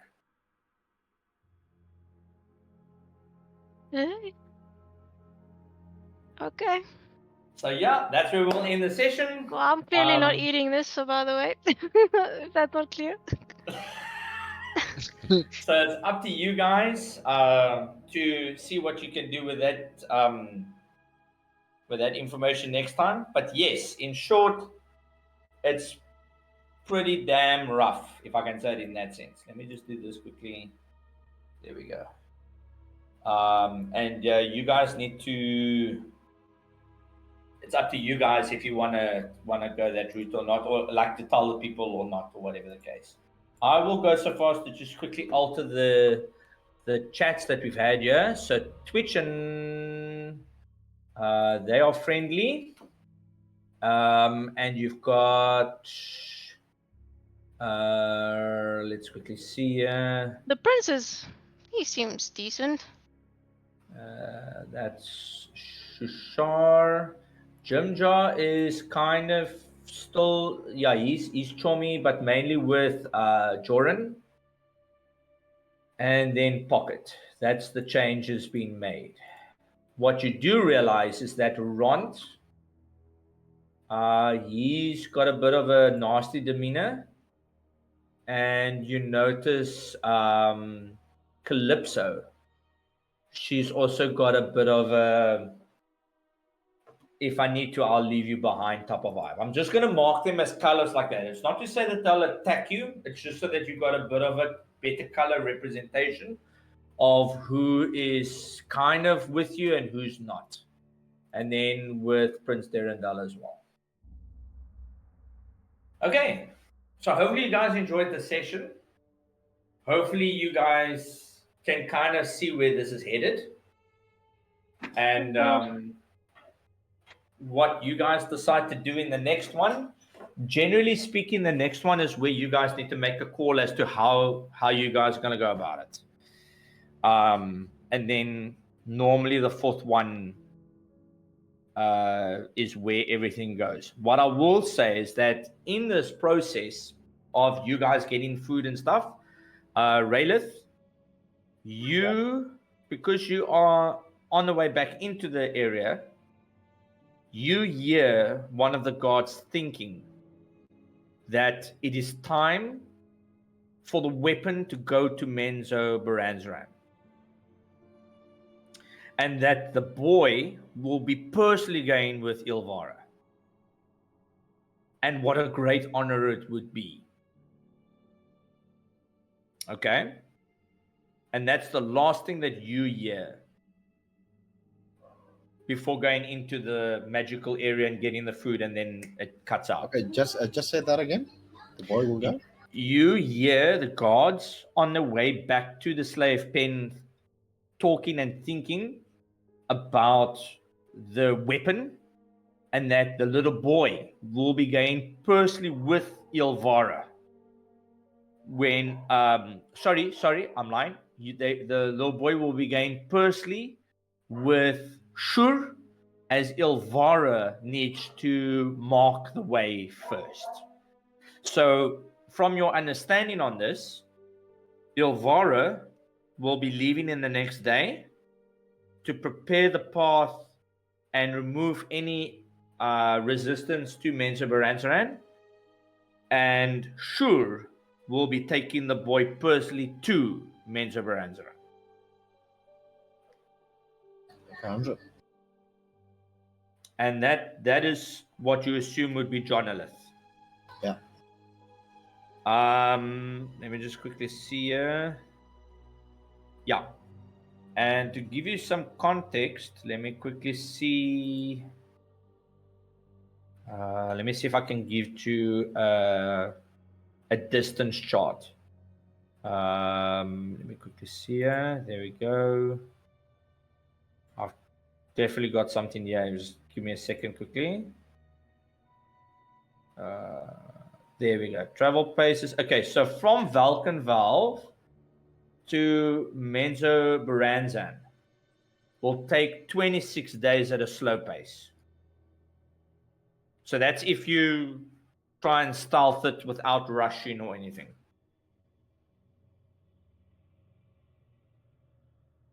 So I'll give you that little bit of information. So if they're planning on leaving within the next day, that's when you got to start taking into account what your objectives would be. All right. Any questions? Nope.